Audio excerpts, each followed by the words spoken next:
This is it. We're finally back with Sonic Frontiers.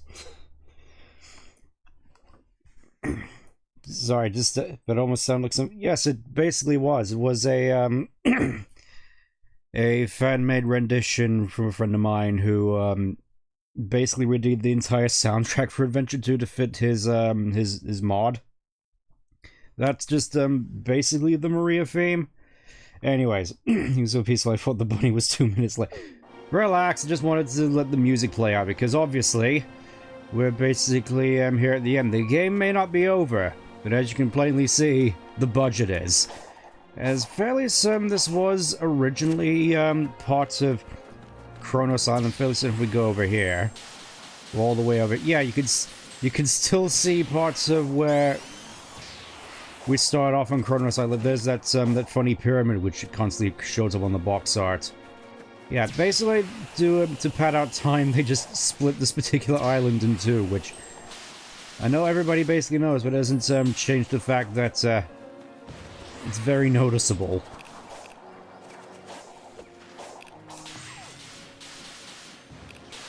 I will admit, though, certain parts of this area do look kind of nice. I mostly just like this sort of wooded area here. It just feels nice and peaceful. Which is funny, because you would have thought I'd be a little bit more sick and tired of wooded areas, given after all the events of Kronos Island, but, you know, here it doesn't look too bad. Admittedly, I do like this island more than the first one, mostly just it feels as though the forest had to get... Yeah, exactly. It feels like it adds a lot more, as opposed to just being set dressing. Or at least it would, if I could actually get on with the proceedings. It's funny, because I remember going up this the first time, also having problems, just not to this extent, I think. Or maybe it was worse. I'm having a hard time remembering, just like Sonic is at this point. That's... because that's a plot point which basically went unused, I'm fairly certain, where there's some dialogue which you can, idle dialogue that you can find here. It implies that Sonic is basically losing his memories. It was like, I gotta say, go save my friends, whoever they are, and I could have sworn I remembered my name. It was... my name was... my name is... Pliskin. Iroquois Pliskin. Yeah, I think, general just, I feel especially with this, back portion of the game, there is a fair bit of unused stuff, which I feel would have definitely been interesting for them to, further explore with, Final Horizons, though I guess they had even less budget than they do now, and the budget they currently have is 0, so... it is a shame, really. This game didn't really have a final area vibe, and this game is the first area, but yeah, exactly, just... They couldn't afford to finish off what I presume was the original final area, which was basically the Ancient's mothership, which they used to come to Earth, as we're about to see. Before I'm guessing some revisions happened. That's a little more than 7. Well, we gotta be prepared for all the dangers we'll obviously be facing on this island, with no bosses. Anyway, here's the lore dump. They had these platforms you walk on literally glued together with the edges partially done. Yeah, that is a little bit annoying still.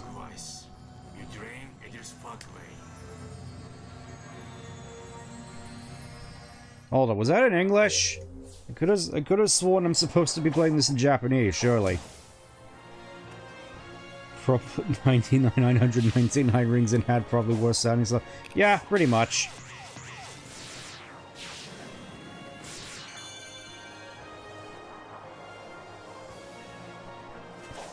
I was just okay. Just have the volume down way low, so it's kind of difficult to tell.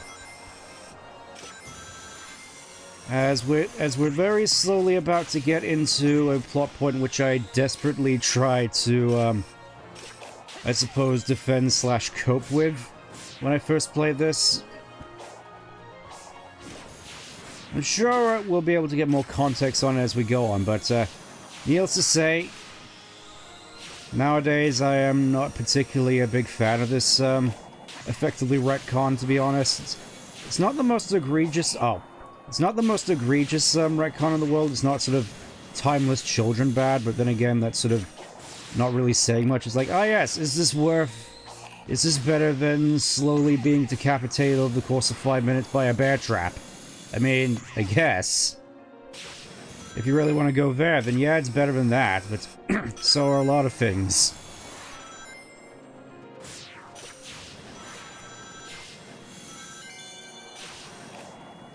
And I will admit, some of these platforming challenges can be kind of fun. And I guess a lot of people just sort of give this whole area a lot more ire, given the fact that it is mostly 2D sections. But honestly, it may just be me, but at the very least, since it is just a gauntlet of platforming trials, I think this might actually be one of my favorite parts of the whole game.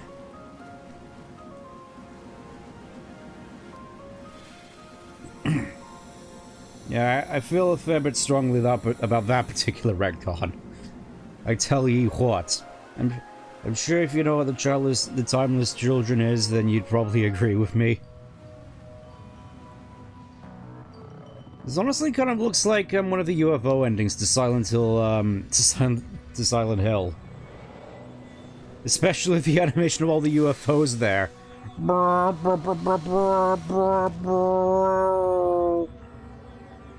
I'm hesitant to keep watching, but I don't think I've really spoiled on much.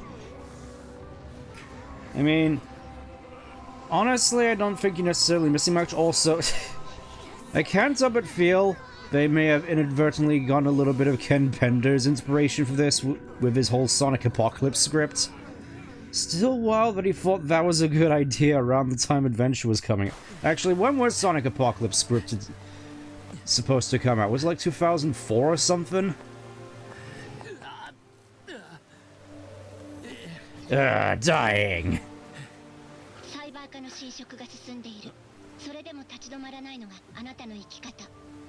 Yeah, that is what you are. To be fair, those lore early notches run around for issue 50. Right. Yep, he still smiles even though this Cyber Lumbago is finally reaching terminal stages. And all Sage can do is just sit up there and yap. You know, you'd think that in order to save her precious Robotnik, that she'd want to try spilling the beans a little bit. It's like, hey, if you do this, then everybody's gonna die. You may want to stop doing that before the Cyber Lumbago eats you. Mix of Carl Bowlers and Penders, so it was just... Right, I see. It's just a lot of the more insane Archie lore, I think, just gets attributed to Penders. Even when it isn't deserved. Like, obviously Charmy's brain damage. I know that wasn't Penders at the very least. Do you think Penders would have been the one to write Charmy getting brain damage like that? Or do you think that's just a, something wholly unique to Flynn? Because I'll be honest, I am sort of morbidly curious as to whether or not he'll just end up going into some wild, insane plots like that in the future. Because, I mean, I guess technically we've already gotten stuff of that with, like, Whisper and, I suppose, all the Zombot stuff. There's, like, casually just making a zombie apocalypse story in this series, which... Pender's a lot of responsible for a lot of the love triangle stuff. Yeah, I know that at the very least. I know that fairly certain he was the one that read it, so Scourge disguised himself as Sonic to sleep with the entire female portion of the cast. Or at the very least, Bunny. I remember that at the very least. For better or for worse.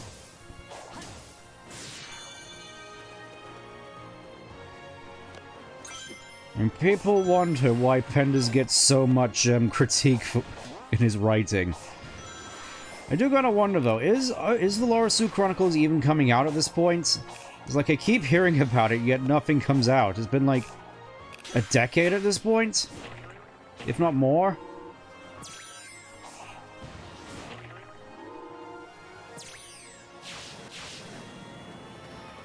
Yeah, I know the whole, Lucy in the Sky Chili Dogs thing was a Pendisism.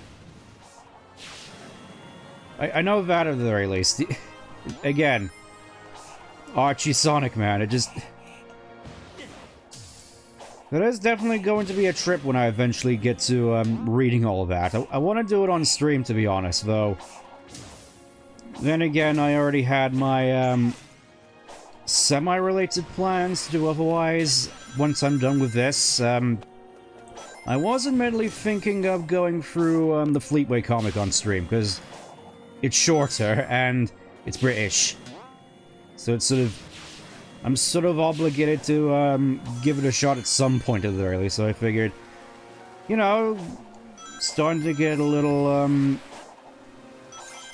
dry in the tube when it comes to these Sonic games, so may as well just, try out some more of the various media, because I'm not certain what Twitch's rules are for, streaming stuff like, you know, the cartoons and whatnot. Because I imagine a watch-along of Underground could be, either hilarious or insanely boring. Treehead Sonic. To be fair, I'm fairly certain there was also an Underground at some points, along with a lot of the first volume of Larusu. Oh, it's finally out! Is the artwork as bad as I am led to believe? Yeah, this really feels like something out of a Silent Hill UFO ending. It's just missing the music. Have you seen a little girl?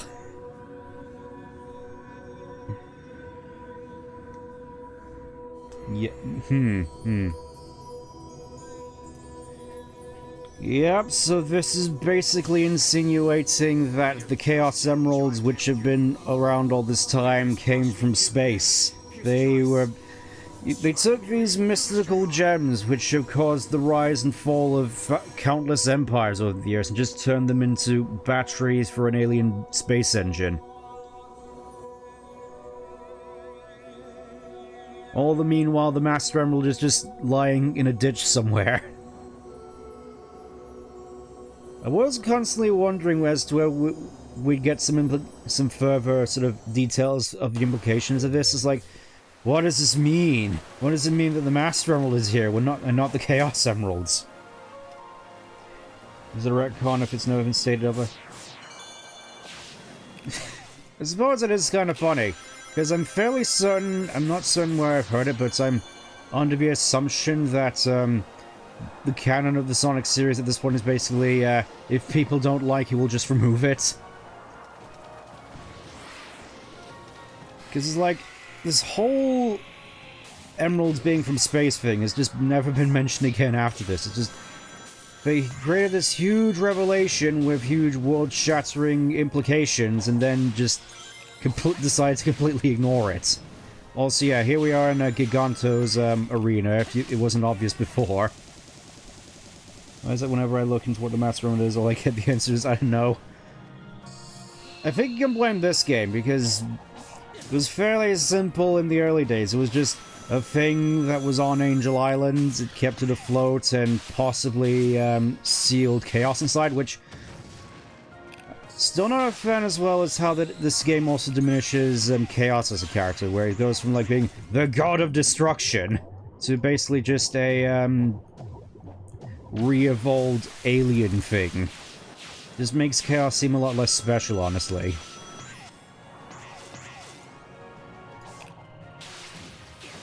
Like, I know the whole them being related to Chaos was a Flynnism.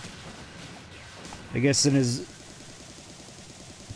ill-fated decision to try and link a lot of the plot revelations here to past games, but I think that one was definitely a bit of a mistake. It's also implied here, I'm fairly certain, that the Chow are basically what the Ancients eventually devolved into over time, which... I remember so hard in the past trying to cope with that fact. It's like, you know, we've had like ancient aliens in the past, like the Black Arms and the Babylonians. This isn't anything new. Except it doesn't change the fact that it's not great. It's like, you're taking a lot of the core fundamentals of the series, which have been around for like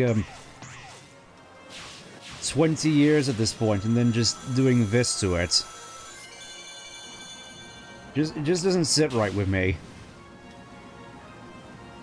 All we know, chaos being God destruction is simply what chaos was assumed to be by any surviving kid. Yeah, I get... That's just what Big Flynn wants you to believe, Vel. Somehow had to make this funny island interesting. Yeah, I get that, because this is basically just a whole bunch of platforming challenges, which, to be fair, best in the game so far.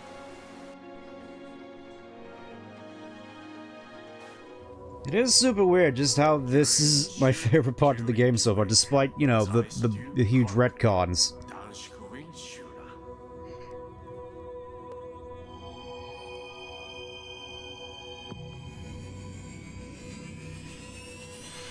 I suppose, to be fair, Chaos never had a rock cocoa in his chest. This seems very much like something you'd see in a Pendra's comic, to be honest. How you getting these flashbacks anyway? I'm guessing they're just being beamed into Sonic's head, like everything else in this game. I imagine just going here must be a huge health hazard, just constantly getting all these 6G microwaves embedded into your skull. And speaking of microwaves... dying!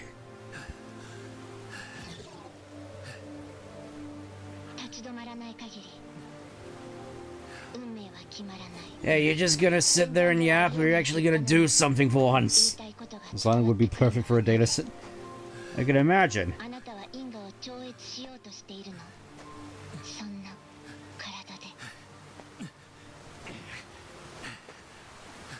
Yeah, I'm fairly certain at this point he can barely even remember his own name. Alright. Oh, only 2 towers left, I see. I'm fairly certain at this point he doesn't even remember why he's doing this. He just knows he has to get to the tops of these towers for some reason. Whatever that reason is, you can probably worry about that later. But now I just gotta launch myself out of this bowl.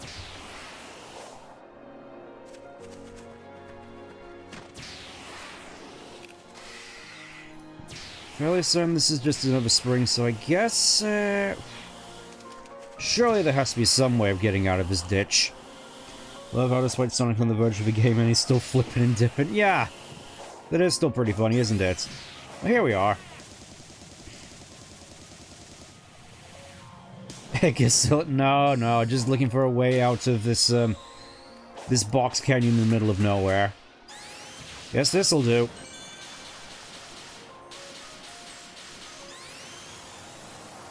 Oh yeah, and we get to see all these cool aquatic ruins here. This is like the only time... There's basically no reason for you to ever go to those until they added like a single song that you can collect there.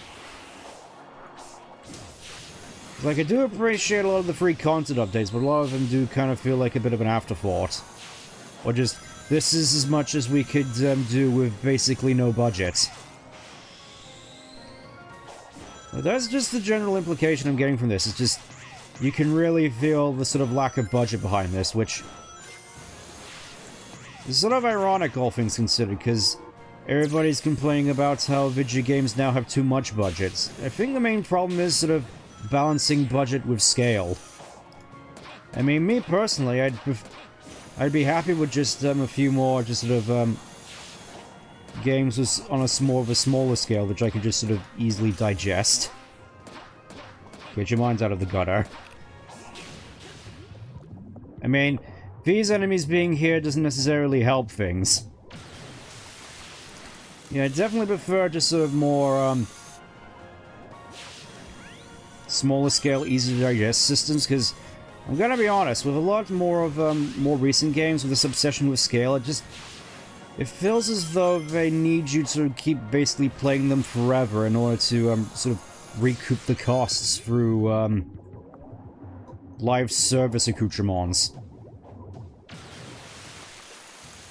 And it's like, you know, you could just, on the other hand, just have a game with, you know, small budget, small scale, have it still be pretty fun, sell it for a, modest amount, and then just make the money back that way. You know, basically how it was in my day. But I guess it's just everything needs to be bigger and more and more open worlds and live services and microtransactions, and we gotta keep having more. What do you mean the video game industry has crashed? I had to preemptively shh. Okay. Let's see, I'm guessing this is, what happened to the Olians and why they aren't here now. Is this the part where we learn they had to activate the rings? Unfortunately, reality is that even small stadiums nowadays always still cost a fortune at the AAA level. Well, yeah, but then again, Sonic isn't AAA, is he? He's AA. He's a big AA battery.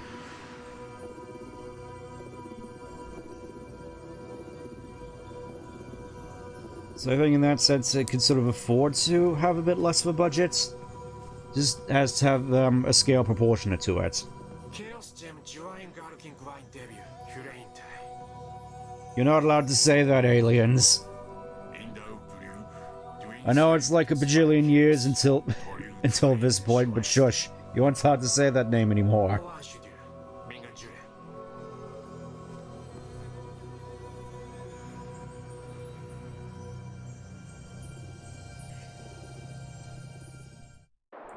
Yeah, again, considering just all the mystique of the Chaos Elements have built up since basically Adventure, I will admit, I did admittedly in the past want to see some kind of origin story for the Emerald. Just, you know, there's just this such a prevalent thing throughout the series, and sure, there has to be an explanation as to where they come from and how they work, but I guess it's one of those things which I didn't realize that it's one of those things which is best left ambiguous. As I imagine for a lot of people, the answer that we got here isn't nearly as good as the answer which a lot of us just formulated in our heads. A good example of another instance of this would be the ending to Red vs. Blue Season 13, or, you know, the briefcase in Pulp Fiction, or the ending of Lost in Translation, that sort of thing, where there's just this mystery which has been debated for, like, decades. And at that point, I feel you sort of have to accept that any answer is going to be unsatisfying, is best just being left to the imagination. Which, I do gotta wonder what the implications are now, considering they're basically just doing away with this retcon, just sort of quietly, just like pretending it didn't happen. So are they also saying that the rest of Frontiers didn't happen? Like, what's going on here? It's like Sage is still around, so I guess in the sense of Crossworlds, they're basically like, yeah, Frontiers happened, except did it though? Because there's basically no mention of it in IDW as well.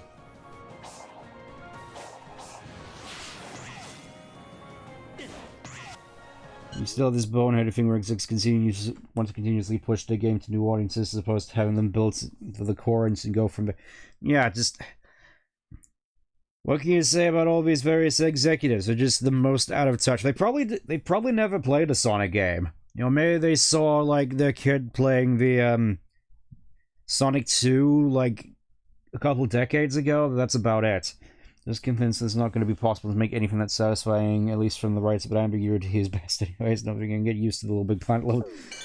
Well, yeah, it's like they had to cobble this level design together at the last minute, because this was originally just a big open field with nothing in it, and then people were like, you know, a big empty game, a game about a big empty field with nothing in it kind of is a little bit boring. Anyways, here we are, last one. I feel at this point it's lose-lose, so I personally don't mind the almost not being as a Sonic spoiler. I honestly think, or take it over them just being the MacGuffin that exists in the world. They're crazy powerful objects without no rhyme or reason. I mean, I get that, but at the same time, that's what they were. They were always MacGuffins since the first game.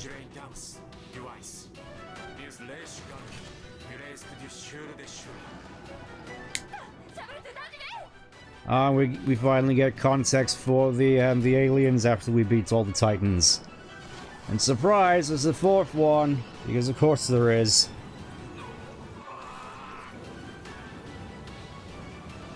Oh no, that is some intense cyber lumbago.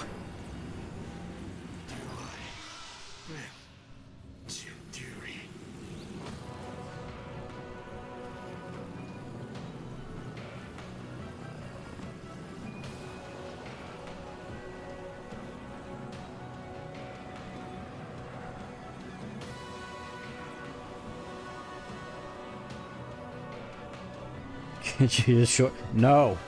I'm still gonna call it Cyber Lumbago.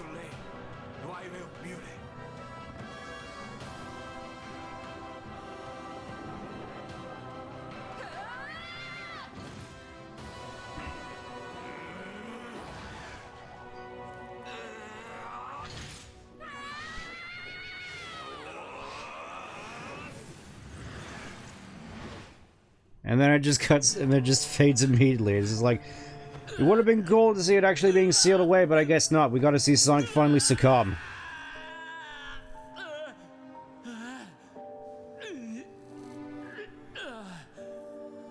A critical error has occurred.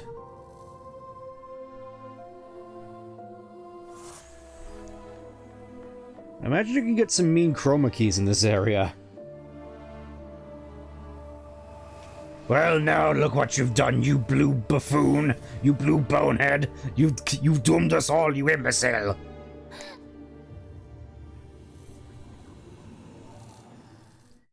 It turned out Sonic ran on Windows Vista this whole time. No, not Cyber Psychosis, Cyber Lumbago. If it was under Cyber Psychosis, he'd be killing everybody right now, as opposed to, basically shorting out. He tried to open Solitaire in Vista.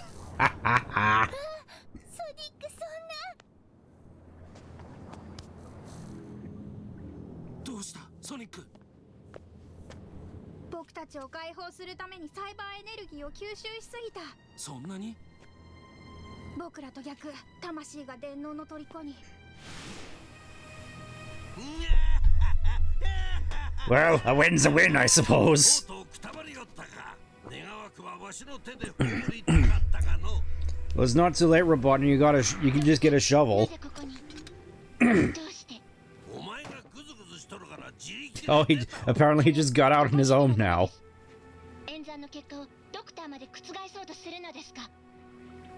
Sage, what the fluff are you talking about?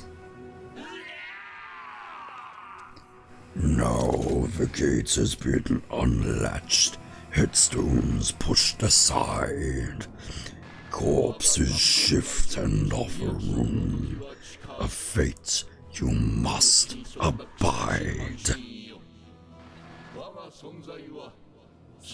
Yeah, this isn't exactly speaking on the same levels of Gravemind. This is like, who the fluff are you?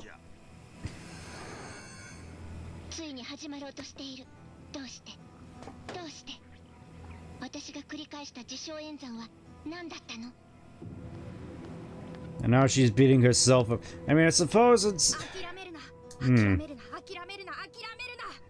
I'll get onto my thoughts on this whole scene a little bit once this is over. Yep, it's gonna be just like 06, except there's no princess around to do the kissing this time, so I'm sure just holding hands together will do.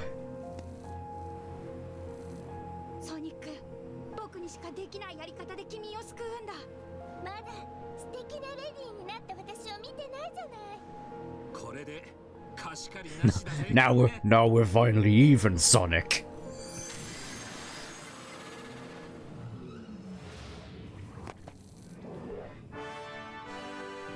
Ah. Well, that was kind of a weird trip. That was a kind of fishy trip.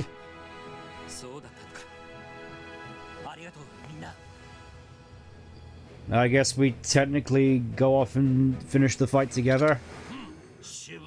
Tough son of a gun.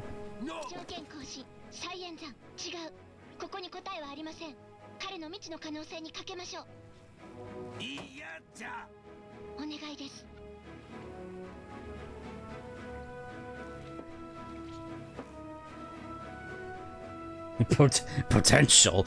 No, silly Sage, he's not Tails. He's not Tails.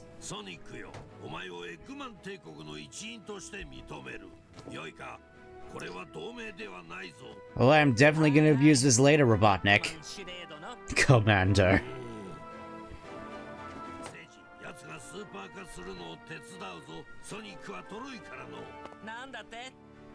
Come again.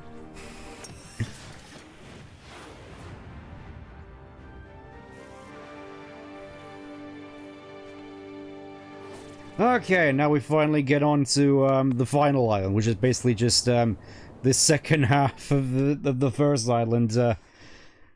I'm fairly certain if you look in the ocean here, you can sort of see in certain places where where Kronos Island was supposed to be. I'm fairly certain it's not on this side, anyways. That's the opening to Final Horizons. We won't be doing it this stream, or hopefully ever again. Welcome to Uranus Island, or as some people call it, Uranus. So that whole scene with Sage, obviously with the Japanese dialogue it feels a lot more clunky. you heard me. Yeah, it feels a lot more clunky, but when it comes to the actual script, whilst the dialogue is admittedly does flow a little bit better in my opinion, it doesn't necessarily paint Sage in all that good a light, because essentially she just ends up withholding the fact that the end is essentially just imprisoned in cyberspace. Just like, yes, I'm go... Like, yes, I will finally get out of cyberspace on my own hands. It's like, you know, Robotnik, if you do that, you're going to unleash basically this giant killer entity that destroys planets which you have no chance of controlling. It's like... Yeah, and basically, you can sort of tell as well, this is essentially just Kronos Island again, given it's Amy's memory tokens again, as opposed to Sage's. And... more cyberspace stages, which I'm fairly certain are the most necessary here. Honest, GP dial has been very hard to process without unnatural. It all feels, you can definitely tell it's not the front. Yeah.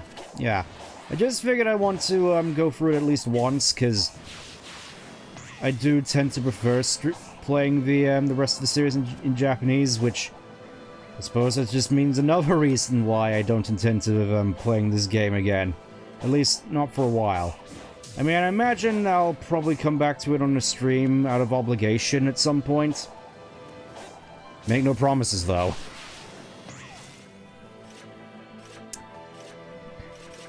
Real nice.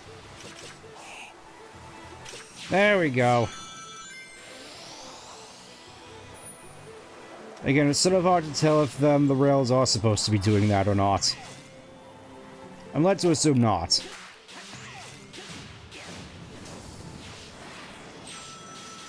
Also, fairly certain at this point, if I really wanted to, if we really wanted to finish things up early, let me just see if I can go find, there it is. I'm fairly certain I should have enough coins for this. I haven't actually been doing all that much fishing. It's time to fix that.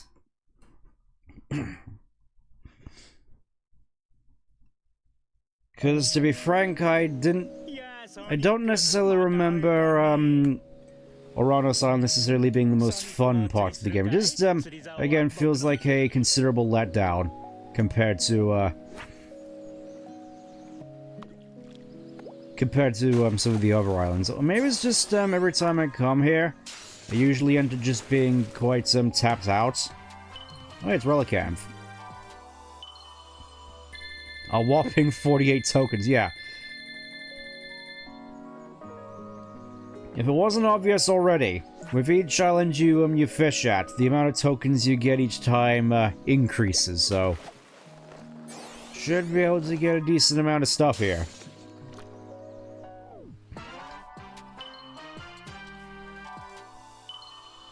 Like, fairly certain here, the amount of tokens you get is essentially multiplied by 8.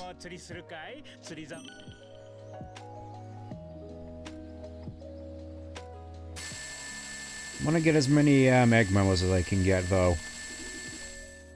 It's also kind of funny as well, the fact that essentially the prices don't change at all with regards to how many you need for tokens. I mean, potentially if I wanted to, I could just get all the memory tokens and parts of what I need. Also, Blue Ringed Octopus. Sonic, I don't think you should be touching that. I think you're about to get hideously poisoned and die. As I'm not sure those cotton gloves are necessarily going to cut it. I mean, they're known for nettle stings, I'm sure. I keep always mixing this up with a swordfish. Not sure why. Gloves, they're not as... Yes, they are just straight-up gloves, even though... That's an interesting thing. I don't think we've ever actually seen what's under Sonic's gloves. Except if you really want to count the Werehog. Well, I guess maybe Darkspine? I guess Darkspine doesn't have any gloves either, just... We don't tend to see Sonic without gloves very often. And I'm fairly certain he doesn't have anything like fingernails under there, which... There we go, that's all the egg memos. Let's read them all, because I'm fairly certain that... they're still the same.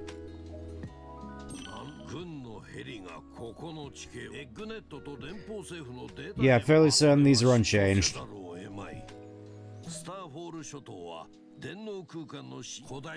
It's like, oh yeah, hey, you remember the Black Arms? You remember the Babylonians? You remember... Also, yeah, you can see here. It mentions Free Islands. I'm fairly certain this is just from an earlier part of development where it was originally Free Islands.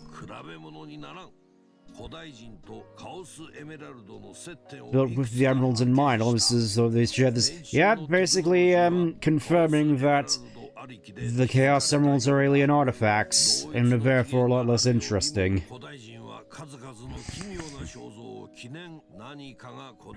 Yeah, talking about the end. Here we are. This is them confirming that the ancient. I'm fairly certain this is strictly a Flynnism. Just relating the ancients to Chaos, just making him a lot less special as a result. I can't tell if I feel that some of these memos are out of order, because it's like... This is him christening Sage, and if we go back here, he's already called Sage. He's called Sage as far back as, Okay, so he's called Sage as far back as, 11, then you get his christened in 12. Logic. It's like, makes you wonder where I went wrong with Warbot and Cubot. I mean, you'd think with Sage now running the show that this would be a perfect opportunity to scrap Warbot and Cubot, considering by comparison they're essentially dead weight. It's like, I'm fairly certain you only need one person in order to sort of bounce off of in cutscenes, like you did with SA-55. I'm fairly certain Sage could fill that role. It's like... I'm mostly coming off of this as someone who was never really a big fan of Warbot and Cubot, so this seems like the perfect opportunity to finally retire them. Because I feel they only really stuck around as long as they did was because Pontac and Graf were big fans of them. Like, they seriously fought to keep them in the script for Lost World, for perspective.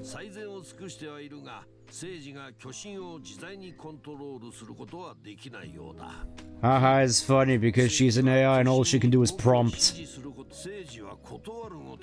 Warbot and Cubot should have just been yeah. I mean, I feel that would have been a fairly entertaining way. I think a fairly entertaining way of sending them off would have been in Forces, actually. Like, you get to the final level before the last boss, with the one where you're in the base with Sonic and the Avatar. And when you're blowing up all those Phantom Ruby copies, you just see Warbot and Cubot running around and you just blow them up in the crossfire.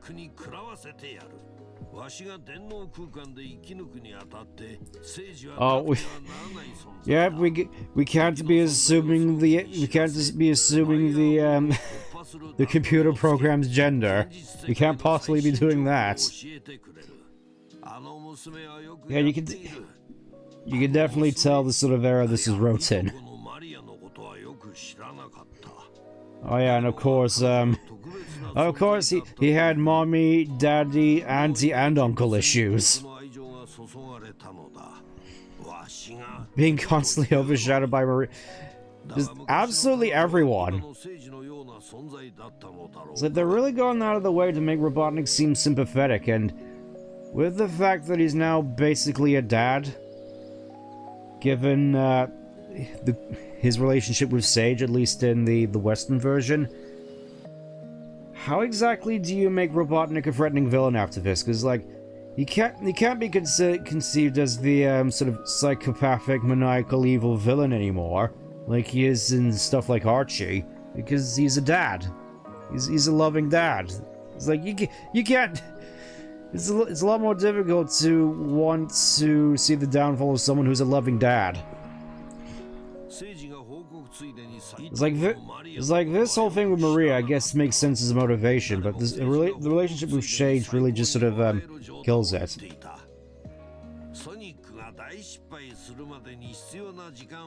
Yep, they're going into the family thing because it's about family, and that's what's so powerful about it. Just a bunch of proteins pumping together. Meanwhile, I can see the other Eggman from Rivals and Rush just fading away into nothingness as Robotnik is saying this. I mean, obviously I can't say his name on stream, but you know the one.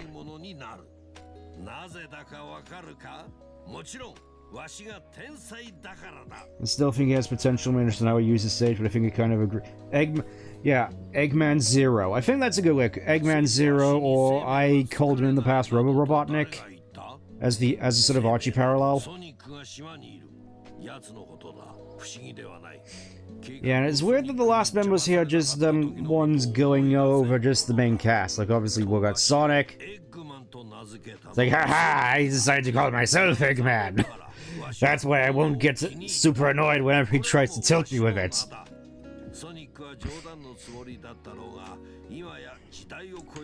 And of course we gotta get one more Baldy McNose in for the road.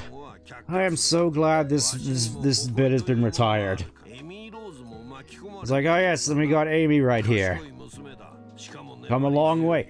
She's like a strong, independent woman now. She's like super strong and independent and just so amazing, and she's the bestest ever.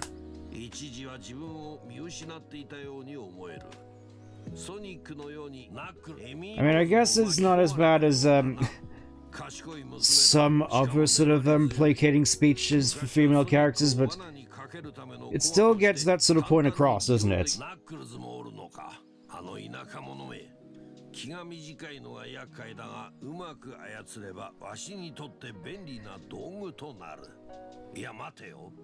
Yeah, it's super weird. He's like, ah yes, the power of the Master Emerald will be mine, even though he has plenty of opportunities to go and snatch it whilst Knuckles is off gallivanting. Like 06, for instance. He's just bumming around with Sonic and Soliana for the most part. What's stopping him from just sending a squad of robots just snatch out the Master Emerald? Rod-a-roob. And last one is of Tails. It's like, behold, potential man! And of course we gotta get all the references to the events of Adventure and Adventure 2, games I'd rather be playing. Let's do some more fishing. I want to try and get as many as much stuff as possible so I can basically just not play any more of this.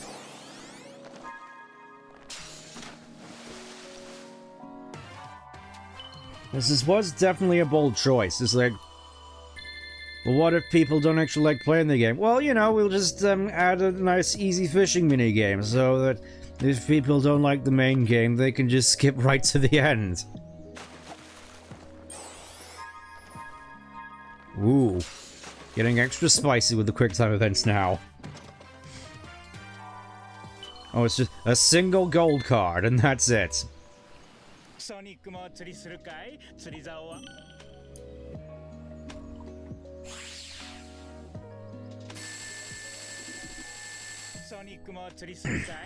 It also reminds me, let's try using the Monster Hunter spit. Because I'm fairly certain this is like a fast and dirty easy way of just getting all the tokens we want. Well, some people prefer it this way. Like, yeah, you just keep at it until you get bored.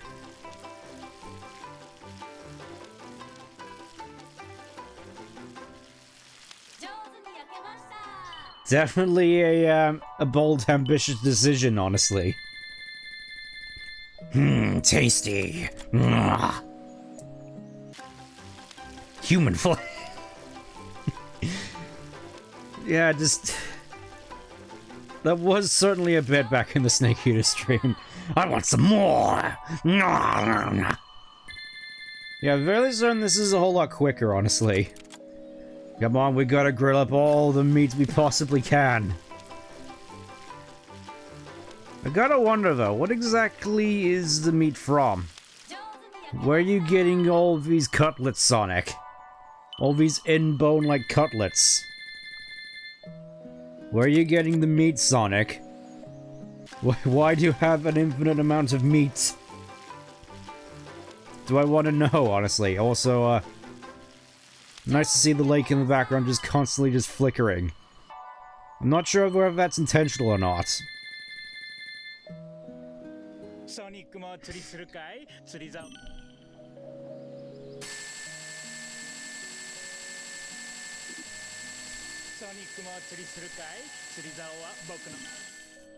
It's like, you don't even need purple coins for this, honestly. I'm guessing the purple coins have the potential to net you more tokens, but at the same time, you can just keep doing the Monster Hunter minigame. It's like, as if this game needed any easier means of... Oh, tuna. Finally, we'll be eating tonight, except I already filled up on meat. I don't know where the meat... Well, so guessing we can't even eat this fish because it's digital fish.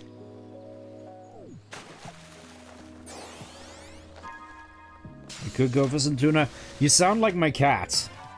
Just like as soon as you open a single tuna jar. Well, can rather. She's just all over you, just like... Tuna! Give me... Some corn, some lettuce with some corn. You said corn twice, but... Tomatoes and lettuce, that's definitely an interesting combination. It's like, normally we'll just go with some mayonnaise and some sweet corn and put it on a sandwich and call it a day. Or, you know, put it on some potatoes with some butter.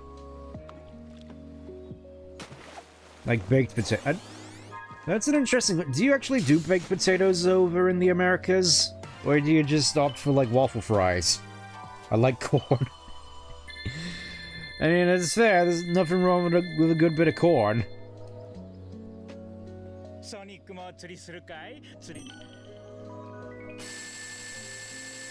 I'm not sure how many of these I'll actually need.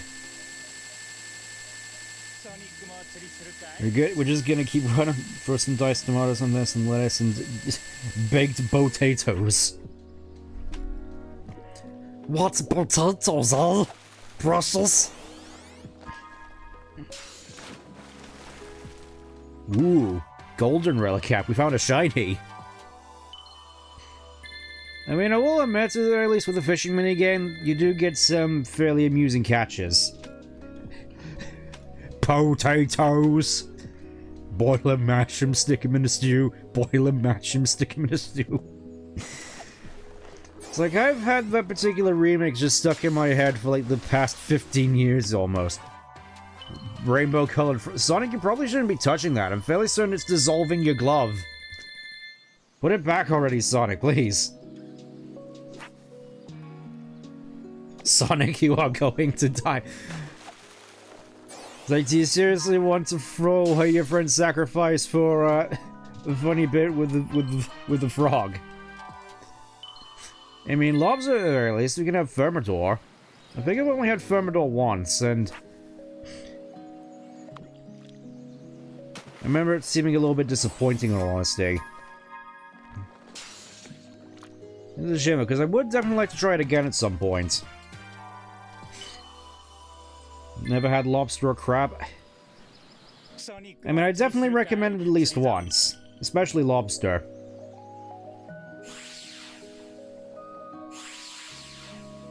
Because I remember it to the very least being quite nice. It's like, how many could I possibly need? Have frog's legs. I don't remember whether I had those. I mean, I've had escargot at the very least. I remember actually quite liking that. Frog's legs, I imagine, not tasting too bad, in all honesty.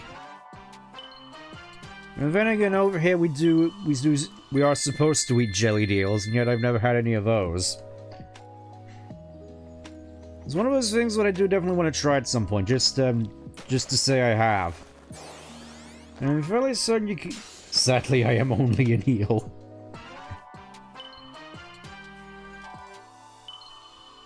That carp looks like it's about to smack Sonic across the head. Look at it. Look at it just wriggle.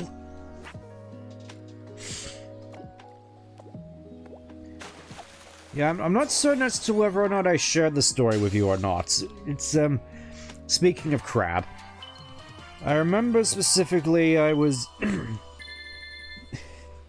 basically in a Synced Extreme raid against, ARR Ramu, and we were at it for such a long time that, my Uber order arrived, which I'm fairly certain was like wonton soup or something, and, soft shell crab, and I was just forced to eat the crab in between pulls. Told you not to play on them hooks. Oh yeah, we got Patrick as well. I wonder if we'll get a sponge in here. I mean, we can certainly eat this at the very least.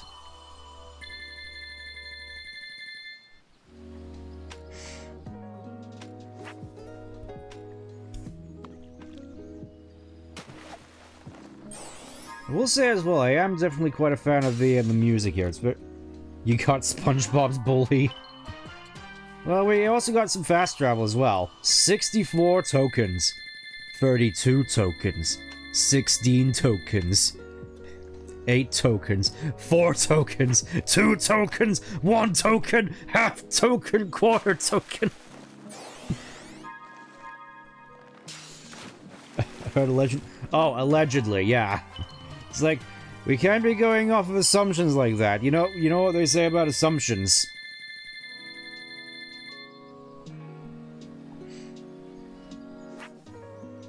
You get cancelled.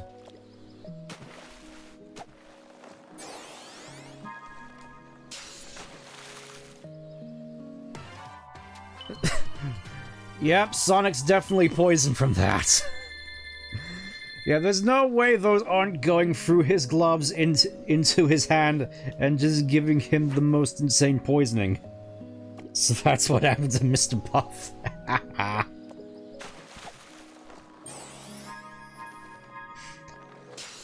I imagine it would be quite a trip to see Sonic or one of the other characters trying out Fugu, because I'm fairly certain it is ring-shaped.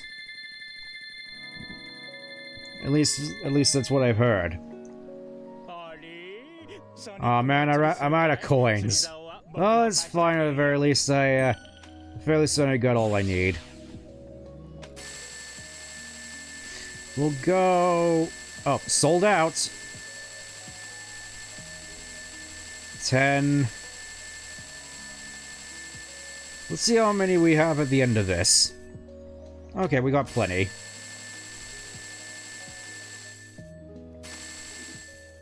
And we can just spend the rest on memory tokens. Nice. Back we go. And now the end game is basically trivialized, because I'm fairly certain we have enough to get all the... Because I'm fairly certain there's... All you're really doing at this point is just getting the emeralds.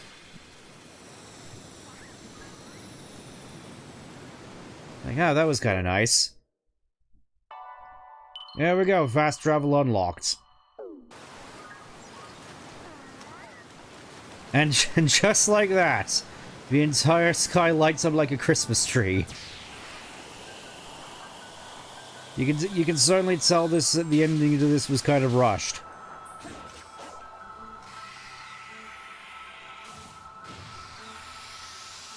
I mean, I'm mostly just doing this because I don't necessarily feel like doing more of these island challenges, because honestly, not the most fun.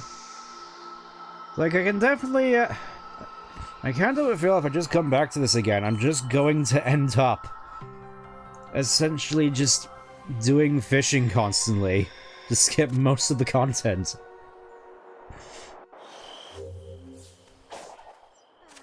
Yep, basically nothing stopping me from trying to get all these emeralds. Oh hey, it's arguably the worst enemy in the game. I'm not interested in what you're selling here, bucko. The sign says no solicitors. I mean, saying that, I'm fairly certain the version of this enemy which is in Final Horizons is worse. From what I recall, just generally speaking, a lot of the enemies in Final Horizon I just remember being a lot more unfun. Well, away we go. Like, who needs to fill out the map?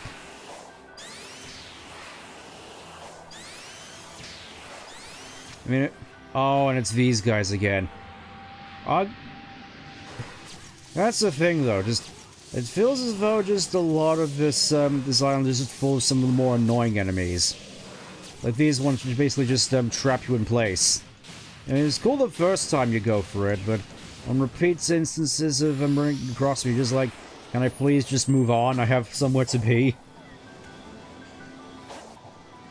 Okay.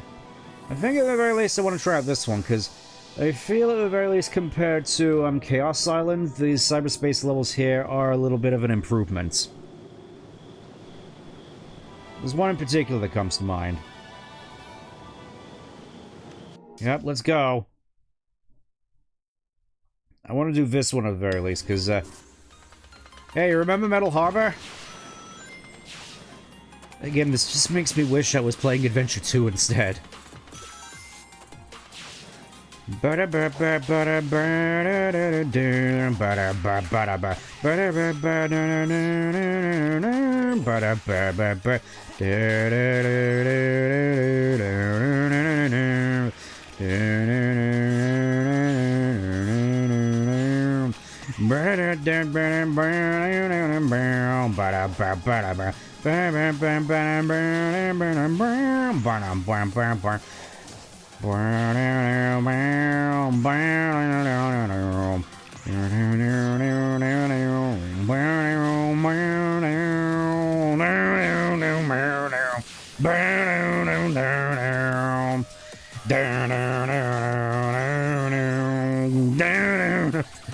Alright, I'll stop. Honestly, it does make you realize how much varying level aesthetics are and all this. Yeah, exactly. It's like, that's one of the, I feel it's definitely one of the more memorable things when it comes to just a lot of these levels as a whole. Also, missile launch in 15 seconds, fellas.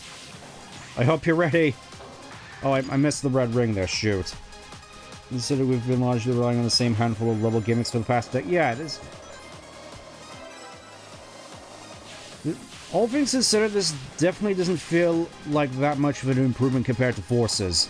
You know, in terms of, both aesthetic and level gimmick variety. Get to the A rank. We're not aiming for the A rank. Alright, I'm gonna see if I can get that final red ring. I mean, we don't need to, presumably, but, you know, it would be nice to do it at least, for prosperity's sake. Because, I mean, I would be lying if I didn't say this was, one of my favorites of the cyberspace levels, but actually there are a couple which I do kind of prefer over this, also in, on this island. You should actually play Metal Harbor. I'm fairly certain there's mods that do that, which just replace all the music with the music from the respective levels.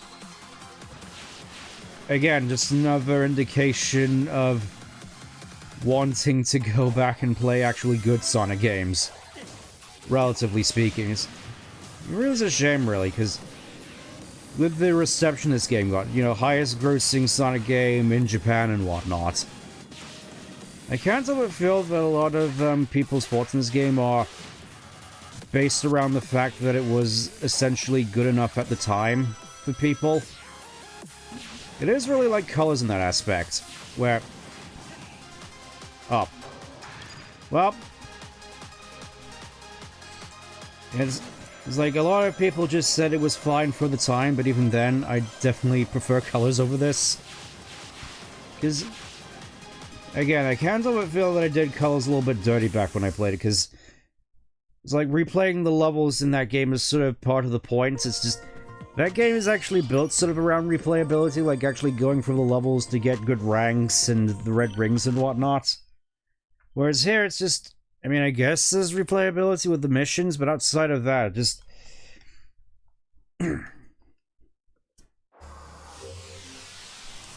doesn't feel substantial enough to want to go back to, if that makes sense. The level design is kind of definitely hit or miss. Okay, next emerald.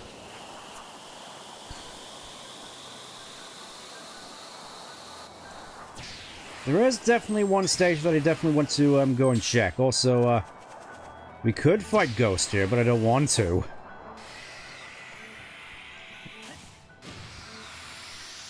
I think this goes hand in hand as well as when I first streamed this. Just wanting desperately to get to the end of the game because I'd basically been streaming for 9 hours at that point.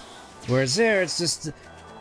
there was more sort of a case of just wanting the game to be over as soon as possible so I could go to bed. Here, it's more so... yeah, game not all that great, just want to get it over with as soon as possible for that reason alone. I mean, we may as well go for some of the more interesting enemies here, which is again just a reskin of Ninja.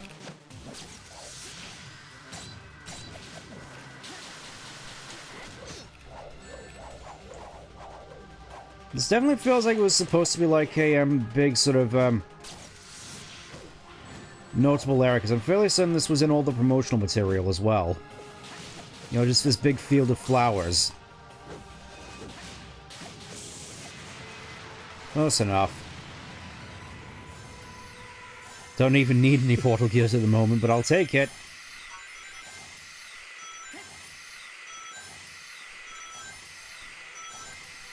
You know, thinking about it more so, I can't help but feel as though I generally have my own sort of era of Sonic games, which I am more sort of partial to going back to. It's like I grew up, I feel, as in a very particular time in the series, which is mostly just the 2001 to 2011. I feel that's sort of my stomping grounds, as it were, when it comes to this series. And honestly, I'm not sure how much mileage I would get just by playing games specifically from that era. I imagine not that much. Yeah, give me the Rancher. Also, fairly certain since as well, this area was kind of rushed. Can't help but notice as well, no, like, mini-games here like there were in the other islands. Like, there's nothing to do with the Coco, it's just straight up head to the finish line. I suppose running around here, I may as well go into my thoughts with regards to, the Final Horizon, since we're not going to be playing that. I think, like most people, I can agree that the best part about it is that it was free. Because if it wasn't, I'm fairly certain a lot of people, myself included, wouldn't be all that chuffed about it. Oh hey, it's another fishing thing. I can get more memory tokens here. I don't have to go for any more of these tedious platforming segments, which... that is kind of a damning indictment when you really think about it. It's like, the platforming in a Sonic game kind of sucks. I mean, I'm fairly certain most people would, laugh most Sonic games out of the building when compared to, like, more conventional platformers. Like, especially just sort of, post-generations, especially.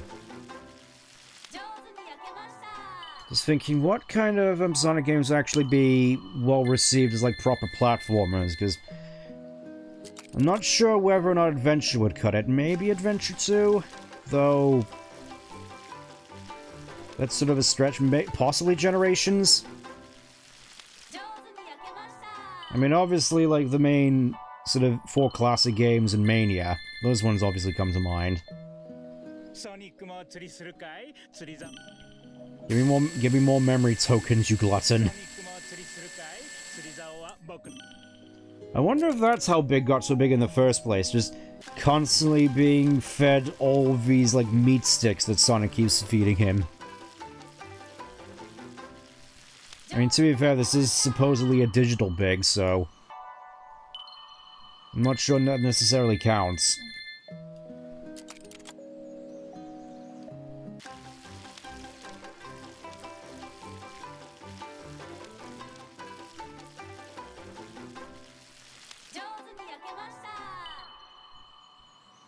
You know, now that I think about it, I am kind of... I can't necessarily help but wonder. Is fishing, like, optimal for speedruns in this game? Because it's like, the tokens are, arguably a lot easier to get in order to get some, you know, memory tokens and keys and whatnot. It's like, is it really the case that Sonic likes some... I mean, I don't think we necessarily have a proper indication of what Sonic's type necessarily is. I mean, I think most people would be led to assume Amy or Shadow. Mostly Shadow.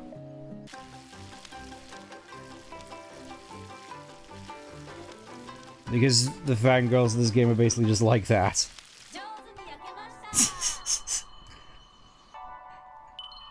Okay, I'm fairly certain that should be enough tokens. Let's buy ourselves some more memory tokens, and then we'll be on our merry way. Ow, my ears.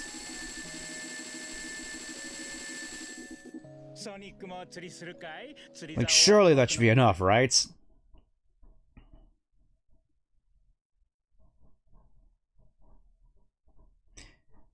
Yeah, the game even incentivizes you to go fishing as well. Yep, gotta go find Sage. But first and foremost, fairly certain there's another thing over here that I need to collect. Don't mind me.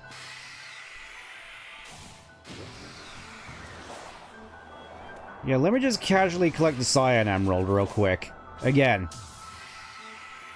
Jeez, that's a lot of memory tokens you need for this place.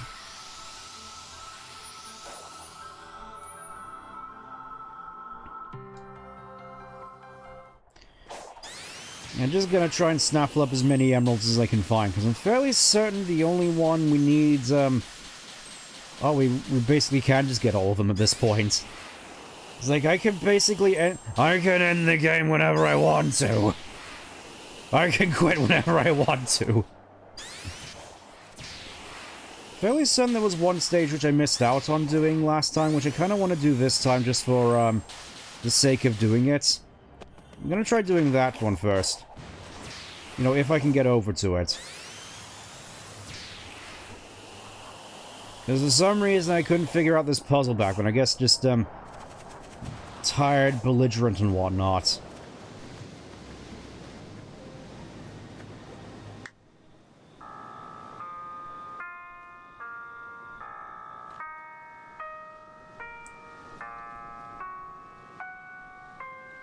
It's like you just gotta spin them in order. You know, it's funny, because I'm fairly certain the only time we got puzzles like this was back on Kronos Island. I guess I was just sort of conditioned to the more sort of boring puzzles on Kronos and not Ares and Chaos, that stuff like this just sort of, completely eluded me.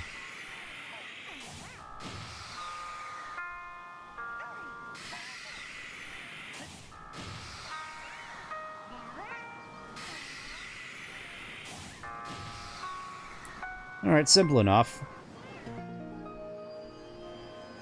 And just like that, the door opens. Funnily enough, it doesn't even count as an island puzzle.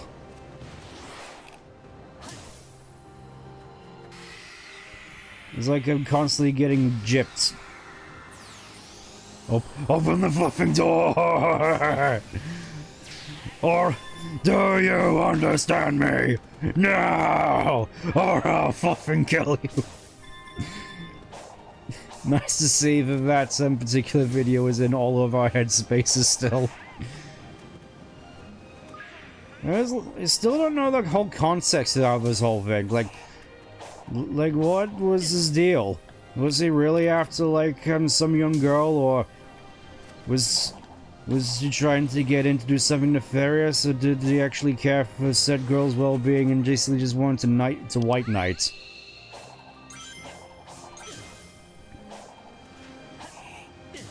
Will we ever actually get answers to these questions? I'm not sure I want to know the answer, honestly.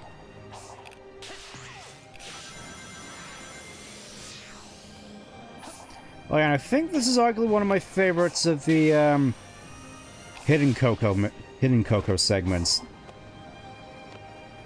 You know, this one actually feels kind of fun. You know, just constantly on all these various zip lines, having to time it right. It's like there's actually something interesting going on here. Sort of reminds me of Heroes in some kind of weird aspect. And again, I mostly just wish I was playing Heroes again.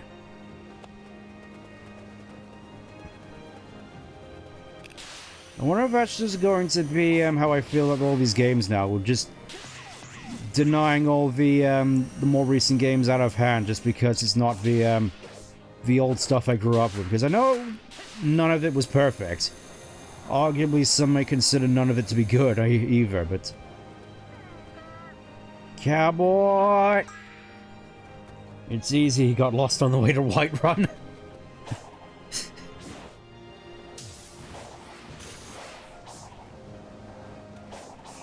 I see. I guess that's what we're going on. Fairly certain this is the one which I was thinking of. Because I know there was at least one level here would actually have a fun, sort of memorable thing to it. We'll see, though. Oh, that's just a seagull. Let's see where this leads.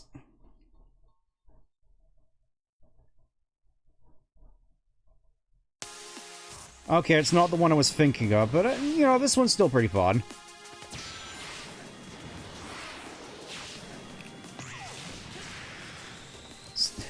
I do gotta wonder, though. Something I didn't bring up earlier, just the fact that we just have... Where did they get these tank models from? Is it like just a pre-existing asset that they just so happen to have? Or did they actually think, oh yes, this would be the perfect thing to add to a Sonic game? Just an M1... basically an M1A2 J.J. Abrams tank. That definitely fits.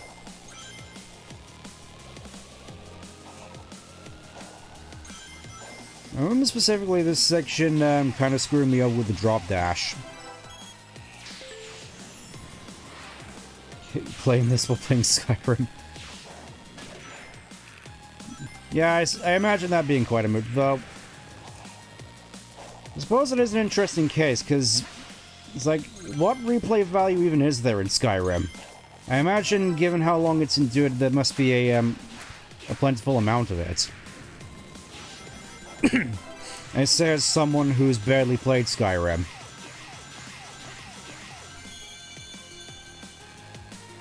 Yeah, that wasn't so bad.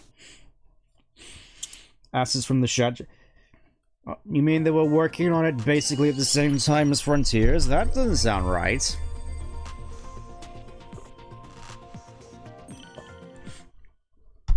Also, I don't remember there being many tanks in Chat Gens. Monosonic... Why is all this around you look so big but it's also so empty? Because they basically had to fill in all the stuff at the last minute. The movie shot. Oh. Was that really being worked on as far back as Frontiers? It's kind of nuts if it's true. Also, may as well just do this for the funny parry bits. You know, this is a fairly easy one.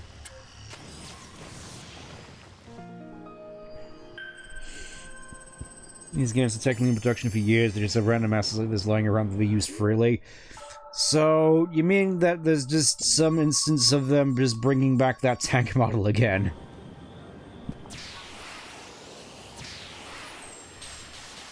It's funny as well because people always complain about Sonic's model, and yet odds are we're just gonna be getting all these other tank models. Anyways, I said I was gonna go into my thoughts on Final Horizons. Honestly, I would say the best part about it is the playable characters, because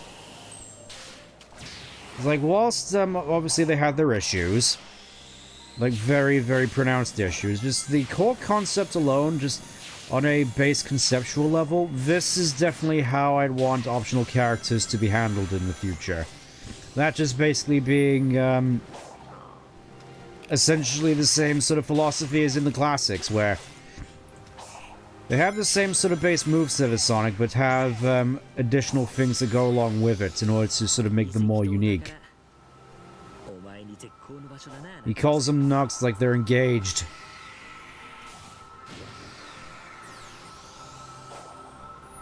Anyways, here we are with the Lemon Stone. Give me the Lemon Rock. And there we go, that's I already got that damn 4th Chaos Emerald. So all that's left for me to do is just rock it over to Sage and get the 5th Emerald, and then we're basically free to end the game. I do kind of want to see if I can find that that last cyberspace level, though. Because I'm not entirely certain as to where it is. I'm fairly certain it shouldn't be too difficult to find. Still be fun to watch you play Sky, at least for a small playthrough to all go in. A lot of people also play this because you sort of commit to a character as you get to explore different... Aha. Well, you know, it's... I can imagine it's not being off the table entirely. I imagine there's gonna be some instance where it's like, I'm gonna need some...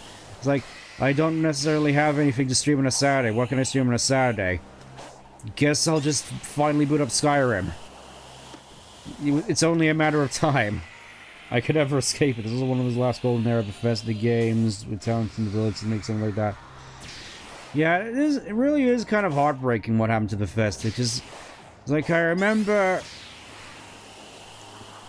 basically back when Skyrim was coming out, and there was a studio with such high regard, and now it's just Starfield and Fallout 76, and I haven't actually heard all that much about Doom the Dark Ages, honestly. Was that any good? It's basically, I've heard nothing about Doom the Dark Ages, which is a little concerning. What do you have to say to me now, Sage? You can say about a lot of old guard companies. Yeah. Yeah, it is kind of a shame. I feel it's only a matter of time before SEGA and Sonic seem to sort of go down that same route as well. If they haven't already. Or maybe it's just the case where they have finally come out the other side of it. Very different, yeah. Gaming as a whole just feels very different.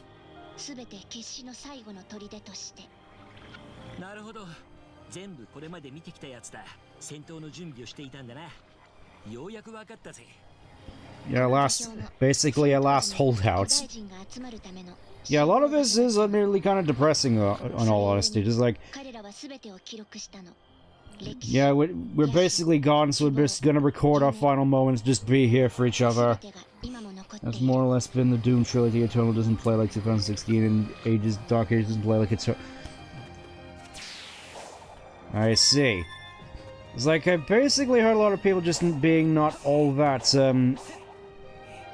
enthused about Dark Ages. I guess it's just more so the case of it isn't essentially what people are looking for compared to, the Ritalin simulator that is Doom Eternal.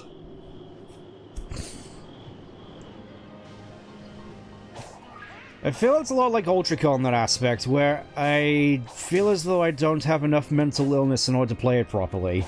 Right now I'm playing a Dark Elf, Deirdre Warrior, mixing in Necromancy and Fire. I see.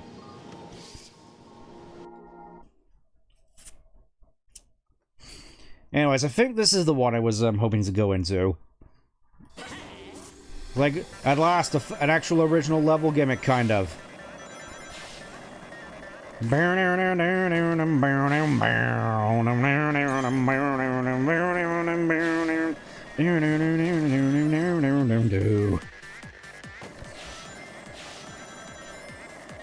I think this is like the only level that features the skateboard, which you'd think that would be in the City Escape level, but apparently not. Like, you'd think this... You know, we have a level which is based on City Escape. You'd think, since we have a skateboarding thing here, you'd think we'd put that in the City Escape level, but apparently not. Honestly, I wouldn't have minded more levels based around the skateboard. It just feels so weird that this is essentially the last of all the stages. It's like, I guess we'll just throw in the snowboard for this completely optional one, which nobody's probably gonna play.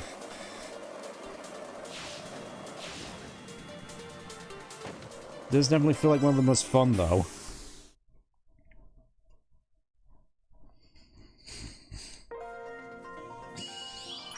Okay, not enough rings. Kinda wanna go back and do that again, honestly.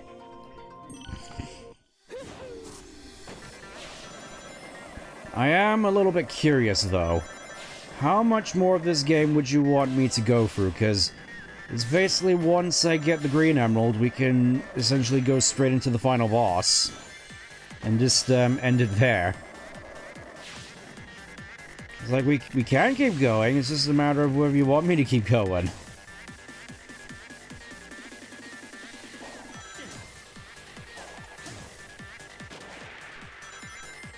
Also, yeah, music here just seems more like just sort of stock EDM. It is kind of a shame. I think an interesting thing that's sort of come to my attention with regards to the music in the later games. I think the reason a lot of people complain about the EDM is because, unlike with the more sort of butt rock of my era of Sonic, we haven't had any sort of like real sort of standout songs which employ the use of EDM. So go ahead and finish. Sonic is the best characters on foot in this world. What could we put in this level? Put him on a snowboard and put him on an asphalt road. Yeah, that's basically just the nature of these cyberspace levels, unfortunately.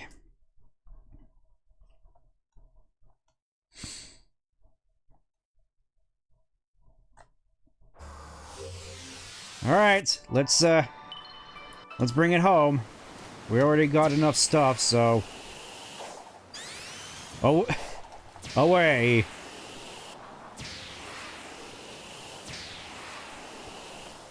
Yeah, it really is a shame as well, because all things considered, Uranus seems like a certifiable bit of a downer of a level, all things considered.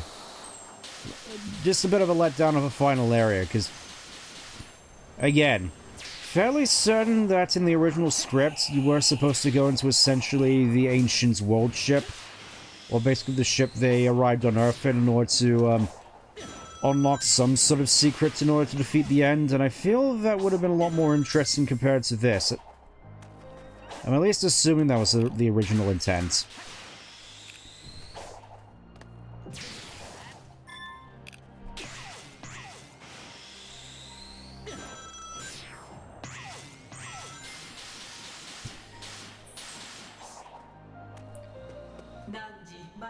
Not access denied.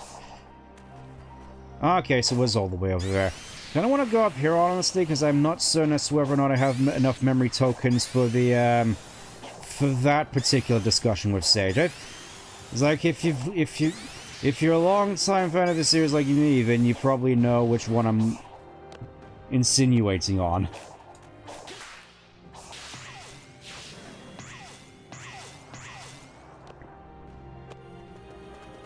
It's like the most, the biggest Flynnism possibly ever coming right up here.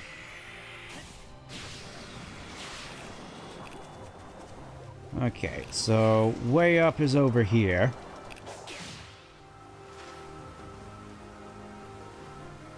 Watching the volume made bounce up and down. Well, I guess some people have a taste. I'm not sure what that taste is, but it is certainly a taste. Yep, and we've got 45 seconds to get to the top of the pyramid.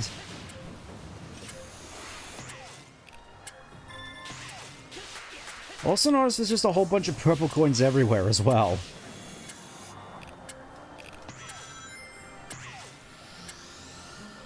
Like, they really were just all in and just like, you know, people probably aren't gonna like this stage. Let's just make it so they can just skip all of it if they want to.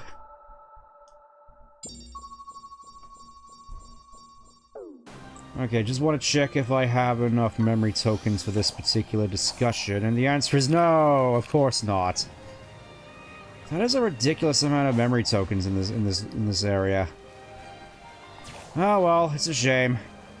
I mean, I'm fairly certain I already did it the first time I went through here, but basically, this is the first in some fairly certain official Sonic game where Sonic actually says, "Let's do it to it," which, you know, it was something that sort of cracked a smile on my face, admittedly, when I first saw it. As someone who actually grew up with Sat AM, and at the same time, it's just like... a little bit desperate. It's just like, how long ago was SEGA, and like I can kind of understand making all the references to past games, alright? This is a re-establishing sort of apology note, just like, yeah, we know this pooch was sort of screwed with forces and whatnot with regards to any sort of sense of continuity, so we're just sort of doubling down on reinforcing that fact. But who in their right mind outside of old heads like me is gonna go back and watch SAT-AM? And given what Flint did... Oh, right. I imagine for Archie fans that is kind of pouring salt in the wound, isn't it? Anyways, hello Sage. Yeah. Desperation is correct.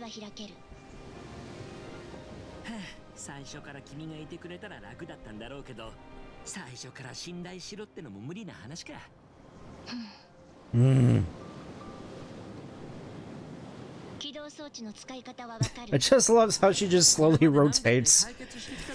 It's like, all we need is just that, that one rock scraping sound effect and it'll be perfect.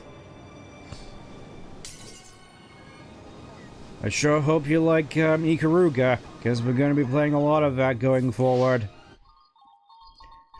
I mean, to be fair, I do still think I prefer this over, that skydiving minigame last time, but... It's like you can sort of tell that the budget was basically gone at this point.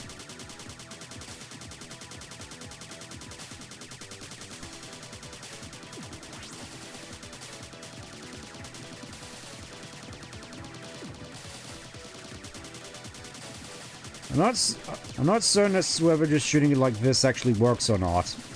I'm still gonna try doing it anyway.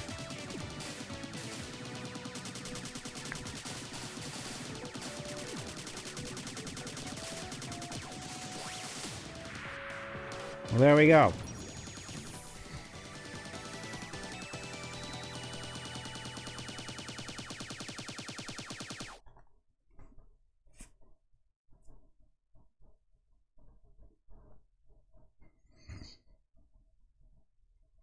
This music reminds me too much of Force. Yeah, I definitely get that sense as well. Just, it's annoying because this game definitely feels as though it has an abundance of Force's DNA within it. I suppose the same also applies to Shadgens, but to less of an extent, and I really can't help but feel that Shadgens just sort of ruins this game retroactively, because it's like a lot of the stuff in Shadgens is just handled better for the most part.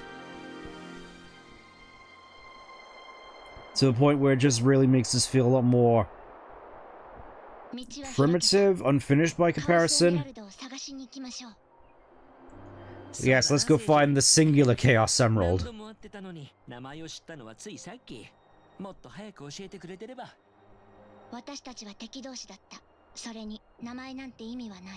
Are you sure about that?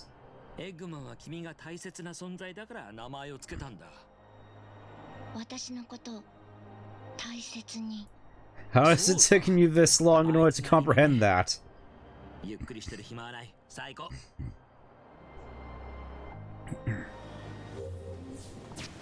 not sure if that line is still a unchanged though. It's like with some of these cutscenes you can never tell. Names don't mean anything, makes me mad because names are quite literally how programs exist. I mean, you got her there. You got her there. It's like, you gotta name the program something, otherwise it won't save properly. It's like, without a name, she would effectively be nothing.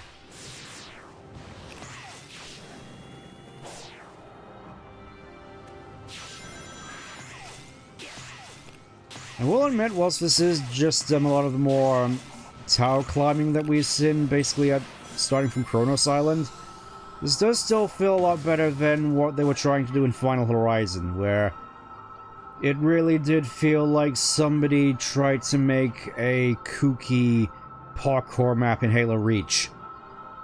This is the kind of psycho that never names his function relies on pure spaghetti code. I mean, That wouldn't necessarily surprise me. There we go. That's the 5th emerald. And gotta get more memory tokens. Gotta get them all. I think at this rate I'm just gonna go back and do some more fishing. That feels more preferable at this point. Also, nice little bit of air control here. It really is kind of a shame because actually, the actual movement of this point, and again, it maybe is just because of the mods, it does generally feel quite nice. It's just the actual stuff that you're doing I don't necessarily find all that interesting. Like, if I had this sort of moveset going for, like, actual sort of linear levels a la Unleashed, Adventure 2, Adventure, etc., I'd be having a blast.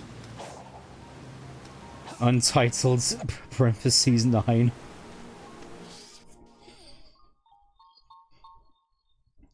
I imagine... That seems like a bit of a self-report there, admittedly, Val.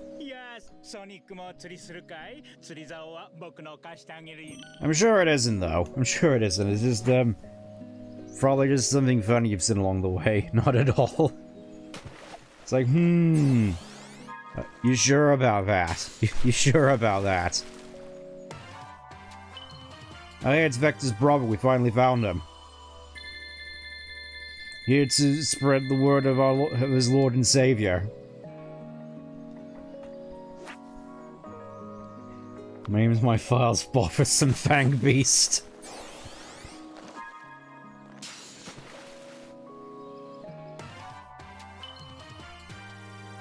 Oh yeah, it's Glisopod.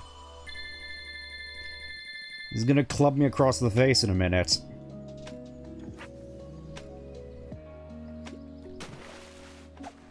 There's still one thing which I feel is sort of a blessing and a curse, honestly. Just playing for a bit more of champions and there not being constant Mega Glissopods to worry about. I mean, I'm gonna be honest, playing a little bit more of champions, I've come to the conclusion that I don't really enjoy it.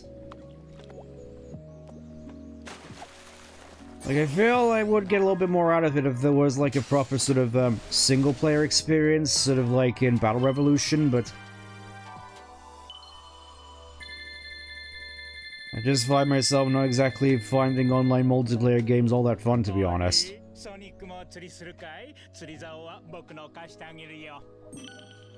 Or at least competitive. I think I should sort of stress that a little bit.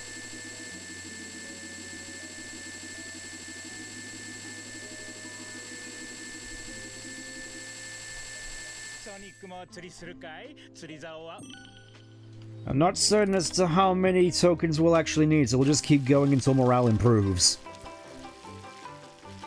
It's like, how much meat can we possibly sacrifice?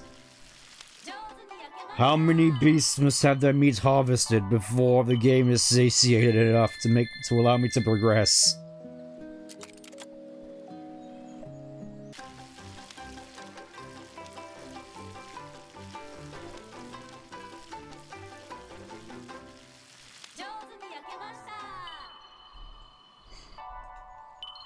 I'm at least assuming this is faster than just them going around doing all the flippity-jibble obstacle courses.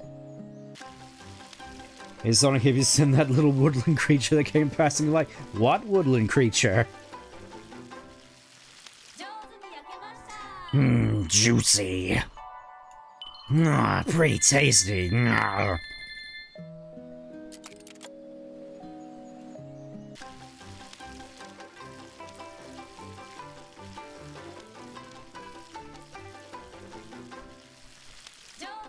I'm not certain as to whether this was intentional to do or not. I just sort of feel as though I'm ready to bring this whole nightmare to a close. Apologies for this hasn't necessarily been all that interesting, to be honest. Just watching Sonic constantly cooking meat over and over again. Giving that meat a good old rub, as it were. That's actually a good point, actually. It's just unseasoned meat over an open fire. Like, no marinade, no salt or anything. It's just Meat. Meat is all you need. Just unseasoned, barbecued meats. I'm not even certain if there's any, like... I've gotta wonder what he's also using as a fuel source for that fire, because... is there like a smoky flavor to it? Is there like some mesquite wood chips in there? Is like apple wood chips? Is there like some things that's a little bit of smoky fragrance to the thing, or is it just like coals?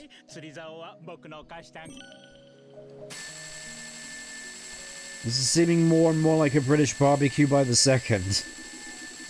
There we go, a whopping 200. That bound to be enough. Tastes like charcoal. Again, very much like a British barbecue. Where everything is burnt. There we go. I think we got all we need to finish the game. Now I just gotta find out if we get to finally hear Sonic say the funny Sat AM line. I need to know this. You know, just for a little bit of closure.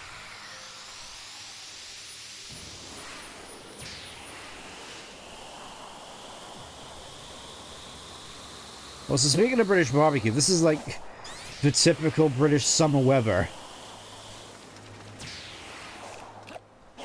I think I've mentioned them in the past previously, how I feel as though this whole place, especially in Final Horizon, seems rather reminiscent of essentially Wales. At least when it comes to the weather. You know, just all sort of wet and rainy and miserable. This thing I'm gonna say about Britain lowercase is my favorite kind of weather. Dark, tempered, depressed. Yep. That sounds about right. Love wet, rainy, and miserable. Well, then you'd fit right at home, wouldn't you? Alright, here we go. Here we go. It's time for the funny line as Sage just sort of, blinks in and out of existence for a little bit.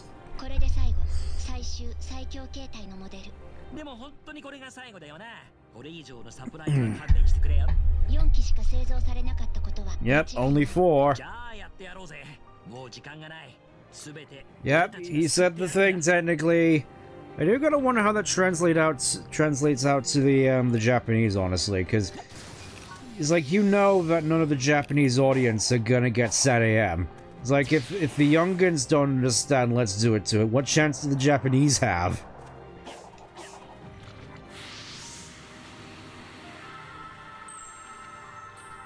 Noivern. Hush you.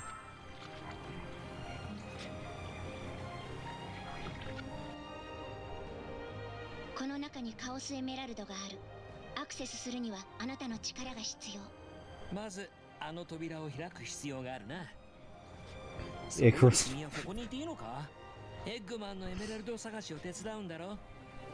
Yes, find the one singular emerald. I suppose 2 singular emeralds.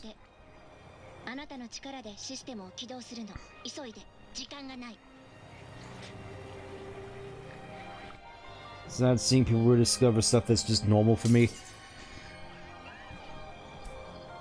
Well, you know, I would have thought you'd be a little bit more happy.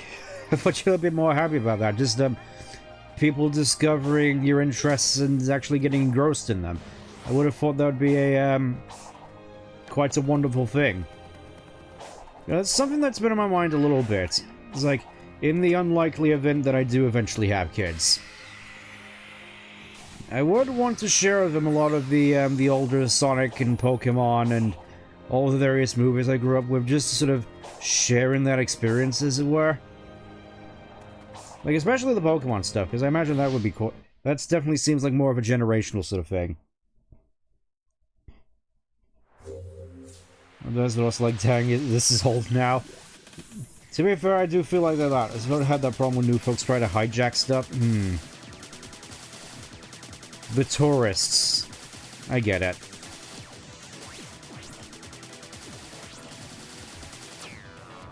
Oh, I wasn't looking. I was looking at chat, sorry. Just trying to turn something into something that isn't. Yeah. That's basically what's happened to, basically all of our media over time. Feels especially prevalent with the Sonic series as well, where, well, it's not as prevalent as, as stuff like Star Wars and Star Trek, then it does feel still quite indicative that this isn't the Sonic that I grew up with, and honestly, I'm kind of okay with that. Discover DS CRT. Yeah, well, wow, I did kind of forget that, yeah, the DS was like 20 years ago at this point. It's like, it can't possibly be that old. It's like 20 years ago, that's like the Mega Drive and the Super Nintendo. You know, DS, that was like recent, wasn't it? It was like, oh.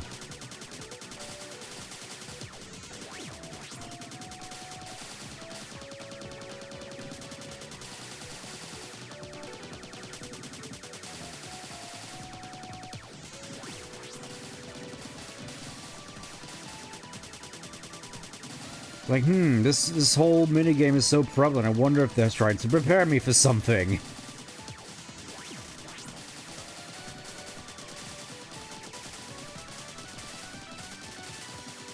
It's like I don't even have to move.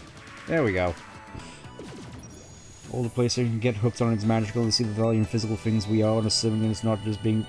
Assuming they're not just being... Yeah, that is a impression as well, just the whole performative nature of things, because everything is basically a performance now. You know, how people grab 3DS and call them retro is good since most of our recent examples of physical game. Yeah, that really feels like 3DS was sort of the last bastion, as it were, like proper physical media until before like the Switch basically just decided, you know what, we're just gonna make physical media entirely optional. And I suppose it was also the case with the 3DS as well, but you get my point.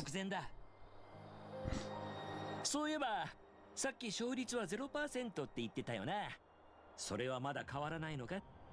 変わらない。でも今のこの状況はまだ演算していない。 Not everything between DS Lite and 3DS having backwards compatibility GA is all you need for the... Yeah, that's something that I definitely miss about the later models of the DS. It's like, the whole thing where you're able to have GBA games and DS games interact with each other. That was just a magical thing back in the day. Like, one thing that comes to mind especially, Pokemon Dash. Just the fact that you could, like, take your team and make them into a racetrack. I mean, it wasn't, like, the most amazing thing in the world, but to me, that was just one of those things that still felt pretty magical. It's kind of a shame that we never get anything like that anymore. Anyways, here we are with that same logo, which we still have no idea what it means. DSi getting rid of GBA, even as a kid I thought it was garbage, probably because I knew made my copy. Yeah, I'm fairly certain my DSi is in a drawer somewhere. I think I mostly just got it because my DS Lite was basically on death's door, in the fact that the top screen basically doesn't work anymore. Probably should have just gotten another DS Lite at that point. Or an actual DS. Whatever. Let's bring this sorry saga to an end.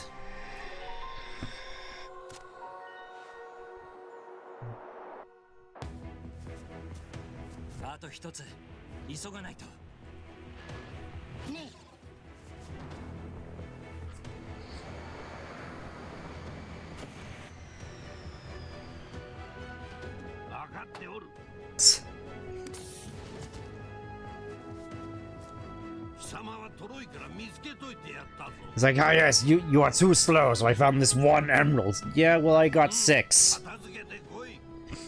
Also, yeah, just casually going right into the final battle. No, Shadow of the Colossus thing with the final Titan.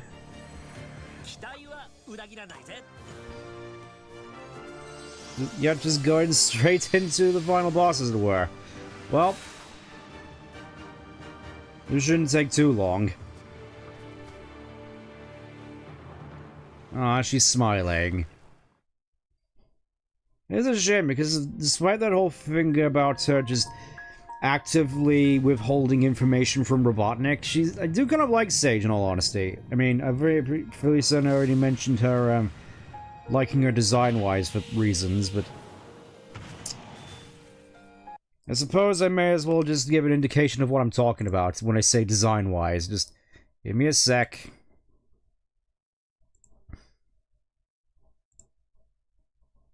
Fairly certain it should be in here somewhere. Okay, so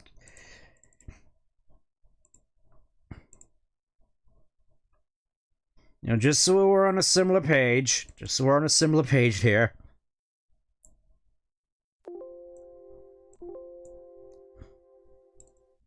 Also, thank you for the follow, Crockett Man. Hopefully you've been enjoying the stream so far. Let's see if I can find it. Yeah. I think you already know what I was insinuating, but, enough of that. Let's finally put this to rest. Pausing on that sick gun angle. Oh yes, the sniper main of the... Kind of ironic that the one that ended up absorbing the end was the sniper of the group. I mean, obviously it is basically just a Galvatronized version of, Giganto, but... Hey, it's better, Yep, Supreme, meaning he also has, the funny drip coat. Also, half his health is gone already. It really does feel like Supreme is like the easiest of the Titans, honestly. Also, get used to this Evangelion reference because it's not gonna come up anytime soon. Like, look, he had the wings and now they're gone.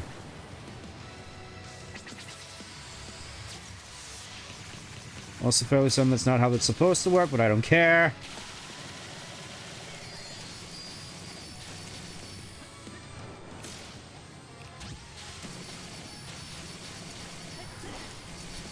You're going up into space.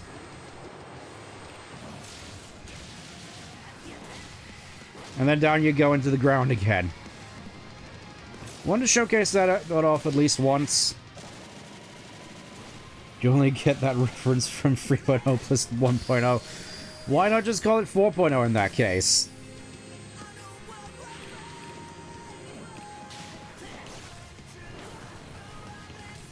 There we go.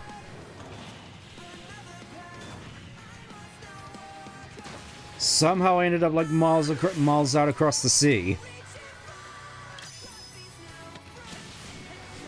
Alright, you're basically dead now. I think I've seen it with... Which is funny, because I'm fairly certain in both instances.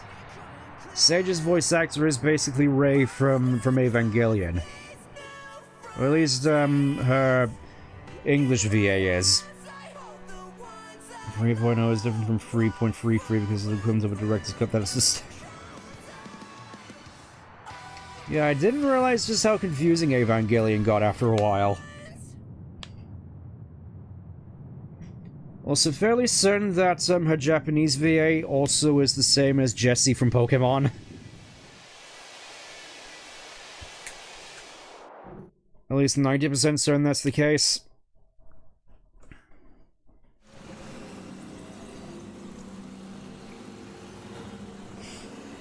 That's because somebody thought they could make a lot of money from Evangelion, so the rebuilds were born. Well, isn't that just usually the case, though? It really does just come down to money, and Evangelion and Dragon Ball just make a whole bunch of it. I mean, I think One Piece gets away with it because, obviously, it's still ongoing.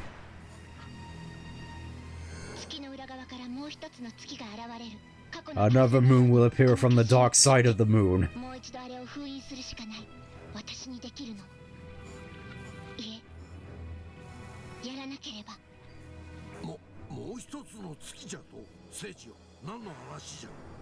Yeah, once again, another cutscene where the dialogue doesn't necessarily match up. Again, I hate to say it, but I think the dub for this might actually be better. I mean, that's what was originally intended, so...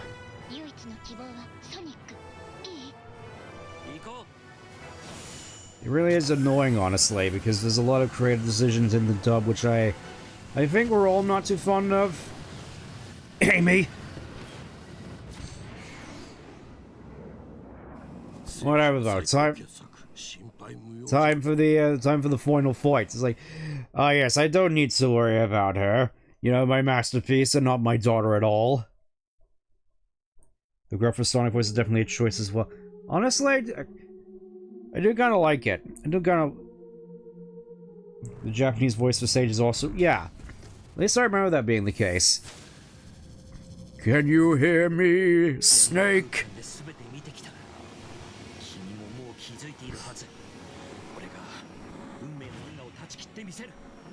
Yeah, she was also Jessie from Pokemon. Also, yeah, once again, that line, I'm fairly certain, was supposed to be directed at the Ancients, even though, once again, it doesn't make any sense. Anyways, hope you like Ikaruga. This time we get to move up and down. Isn't that amazing? Yeah, admittedly, I do remember struggling with this the first time around, I guess, once again, because I was doing this after 9 hours, so obvious fatigue.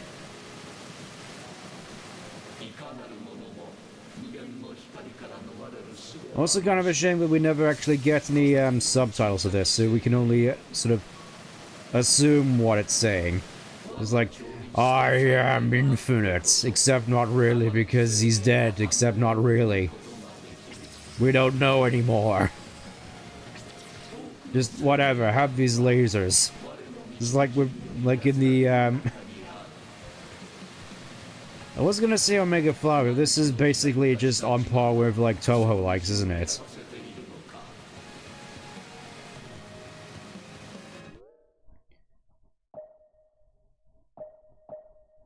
You know what we have to do now?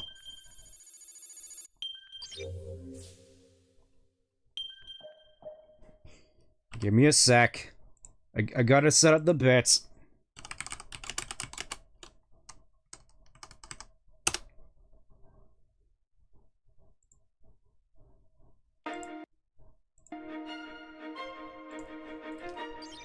Yep, we're doing this. I'll reset everything back to 0. Do you hear me, Kara?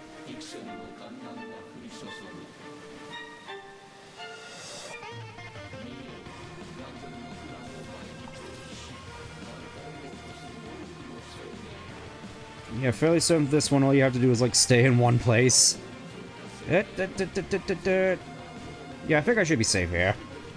Also, Shatato from Disi... Yeah, that kind of tracks. I mean, both Shatoto and Jessie are sort of known for the funny oh-ho-ho laugh. I think he got a little Undertale myself. I mean, to be fair, I did do this when I streamed Undertale as well. So it's like it comes full circle. Like a Sonic the Hedgehog loop.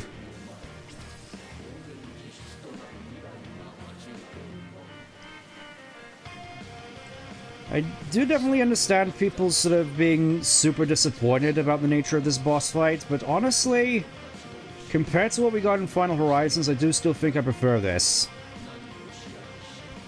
Yeah, I wasn't necessarily a big fan of Rifle Beast and Supreme.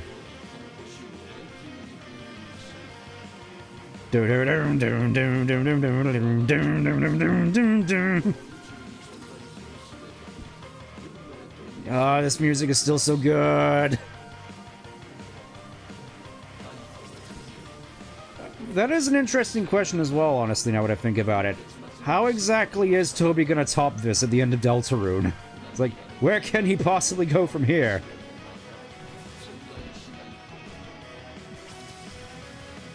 I think I may be starting to fumble a bit. I also remember this particular segment being kind of annoying. With how precise you sort of have to be.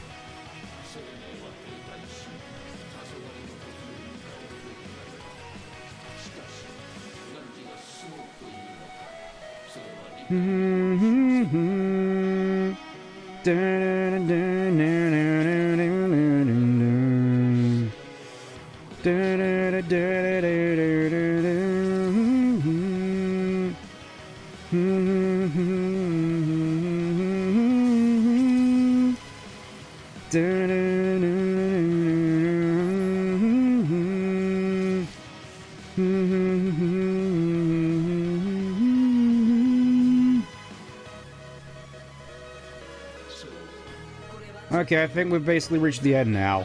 I think. Is this where we get this sort of past the...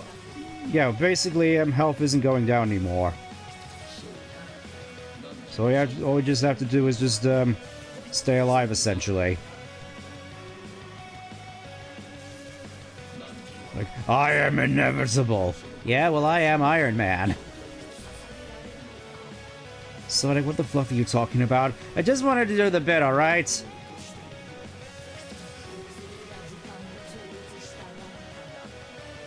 Whoa, Nelly. Almost got me there. You did get me there.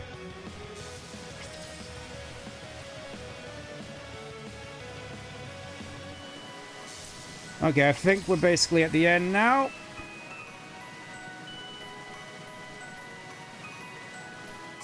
So this is the moon Eggman was talking about? Yeah. I think that's it.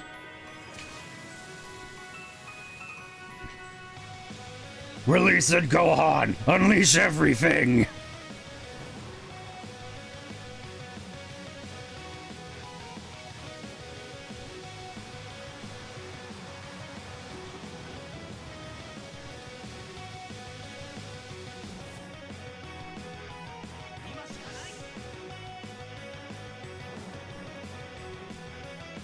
Yeet!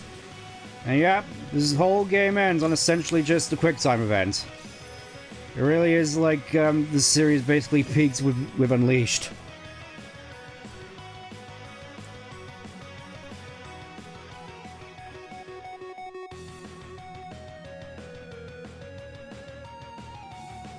Oh, I can't... Well, shoot. I was gonna say, oh hey, we can just essentially, I kind of forgot to switch the music off, so basically we're stuck with this. Oh no, this is gonna go boom. If I'm going down, I'm taking you with me. I'm not certain as to how Sage is supposed to stop this from going boom, but, thou must live, die, and know, I suppose.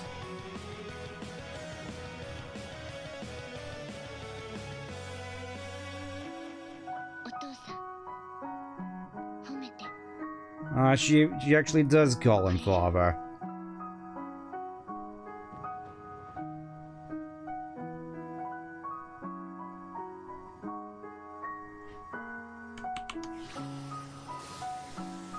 And just like that, they're miraculously fixed.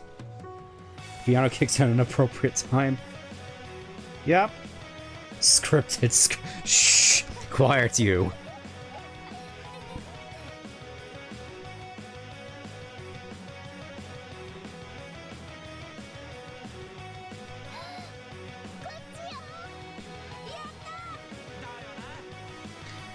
Also, don't question why my shoes are suddenly different.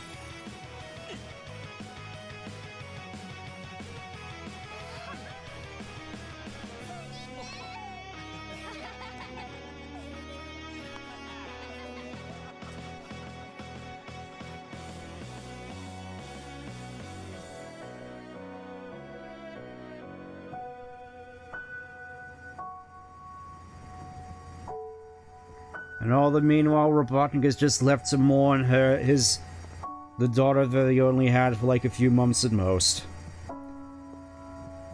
Like, honestly, I do think this is a far stronger ending compared to what we got in Final Horizon. It was just like, we did good, Daddy. That's right, Sage, let's go home.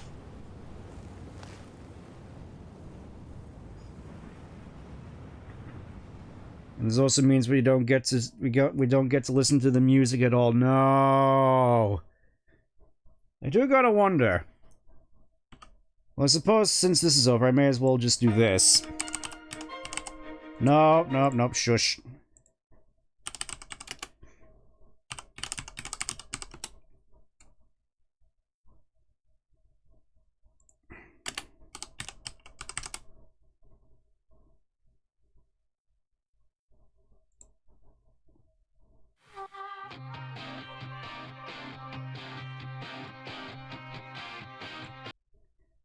No, I don't think that's the right one. That's a shame, really.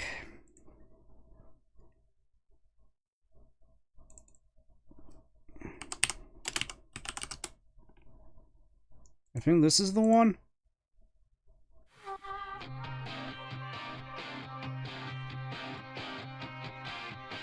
There we go. I'm sure that'll do the trick. Even though the credits are probably already over at this point. Yeah, there's Azuka.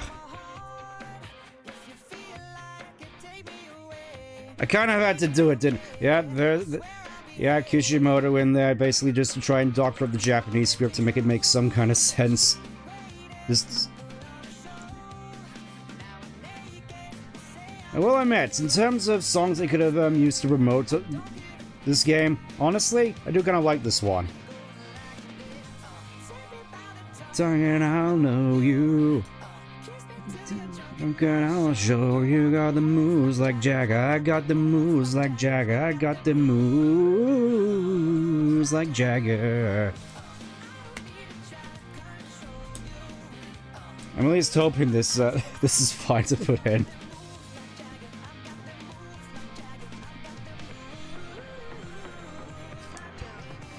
Maroon 5 never goes away. It's funny, because I remember back in, like, secondary, this song was, like, on all the time. And honestly, in terms of the music that was on all the time, this was, like, one of the least offensive ones in my ears. But I feel as though this was, at the very least, a seemingly good choice of song for the series. At the very least, it got all the Battle Shonen fans happy. All the time.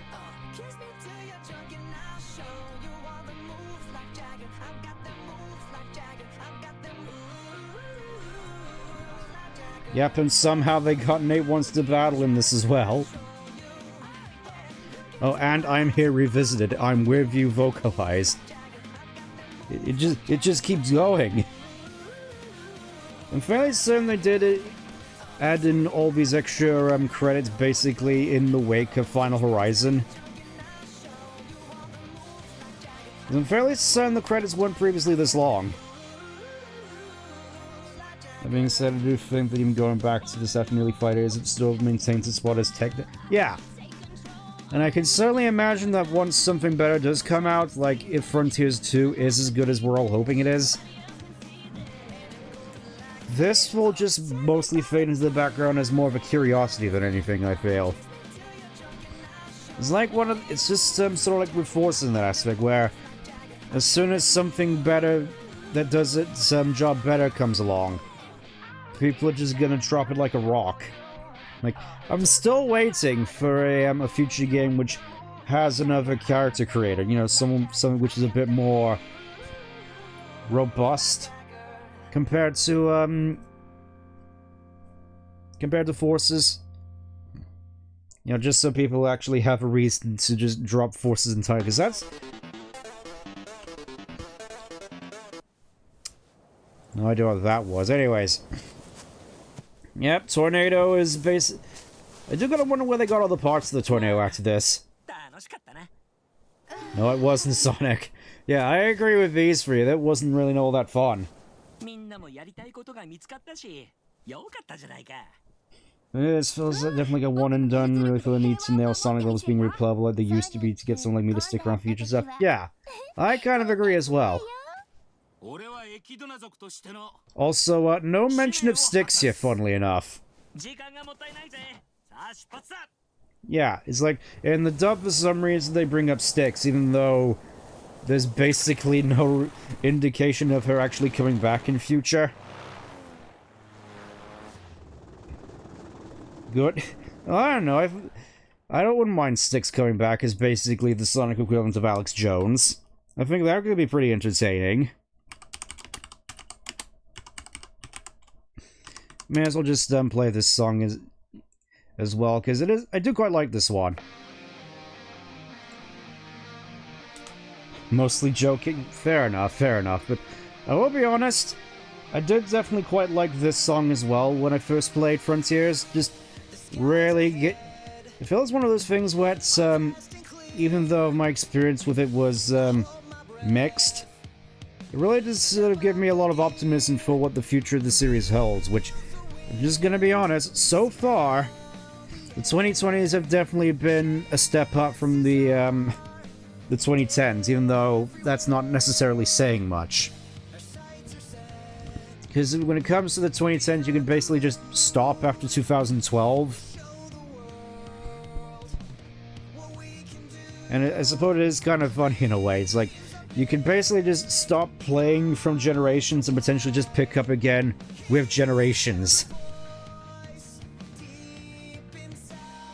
Feel this one is underrated? Yeah. I mean, obviously it is basically a message to the players, the fans, and whatnot from Sonic Team themselves. It is one of those things, really, that it does definitely feel earnest, but you really do hope that they actually stick to it and don't fumble the bag again with the next game, because you can never be too sure. I suppose that's a good thing, honestly, because compared to something like Pokemon, once again, Sonic Team is sort of in a position where they aren't too big to fail and aren't above absolutely everybody coming out of the woodworks to critique creative choices. Like, again, the whole Chaos Emeralds being alien artifacts thing, that's basically not been followed up on at all, like in supplementary material or anything, so either they're saving that for Frontiers 2, or it's just going to be something they sweep under the rug. Sonic is so far as a questionable choice for all intents and purposes, much better than the absolute rides. Let's call it the World 20. Yeah, I think that's generally how I felt first time coming off of Frontiers as well. Just, I thought it was at the very least a better time than Force. It definitely had some more notable high highs, even though it still does have a lot of Force's DNA into it, which I'm hoping over time gets flushed.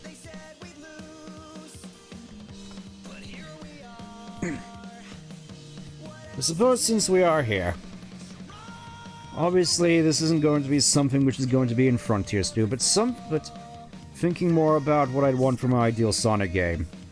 I suppose more surreal visuals as opposed to the more depressing, realistic SEGA Black Sea.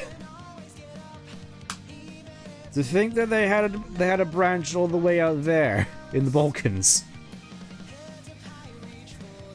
But yeah, generally speaking, I would definitely like to see something which is more of a honest adaptation into 3D of the classic games, because it really does feel as though this series has been designed off of a faulty mistranslation of the classics since 1998. It's like, I do like Adventure and Adventure 2.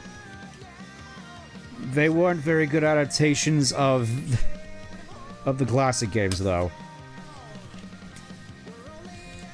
And definitely sort of sowed the seeds for a lot of the, I suppose it is an interesting case of the butterfly effect, where you see all the design choices in Adventure and see how it sort of evolved over time until we got to here, or mutated rather, to our supportive and understanding friends and family. Aww. Also, not sure why the riff here has reached for the stars. It's like, even now they cannot let go of Color's success.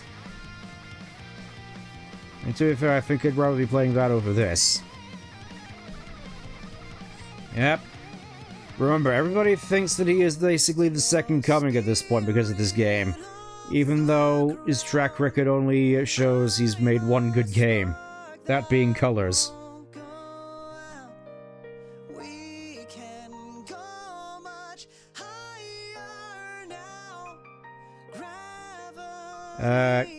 Game. Oh, there we go. Not dedicate this game to all the players who supported us. I suppose I can't be too mad about that, but again, just very awkward gap in between there.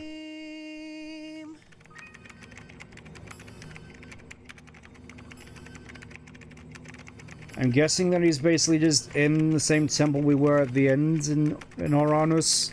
At least that was what I was led to assume previously. Like, fairly certain you can see the funny symbol there, which again, we have no knowledge of what it means. No!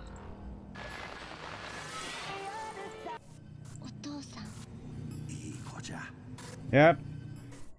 So, unlike with Shadow, her sacrifice is immediately invalidated because save this clear game data. I'm going to essentially erase this at the first opportunity, so back to title.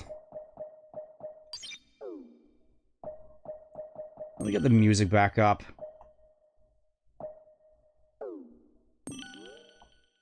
You know, eventually. Get oh. So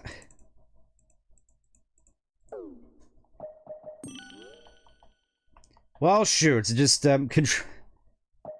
nothing is allowing me to change the options, so well, guess I can't get more scuff than that as an ending. So yeah, I don't think I'm going to be touching this. I think the frontiers were the friends we made along the way. I think that's a good way of putting it, because especially with the whole tech demo nature of this game, I don't necessarily feel inclined to come back to this anytime soon. So, I suppose tune in next time, where we're gonna look at some comics. Maybe have a couple of laughs. Hopefully it goes well, but can't get more scuff from that ending as so streams lags for me. Yeah. In any case, thank you for tuning in, and yeah, see you next time. Take care. Bye for now.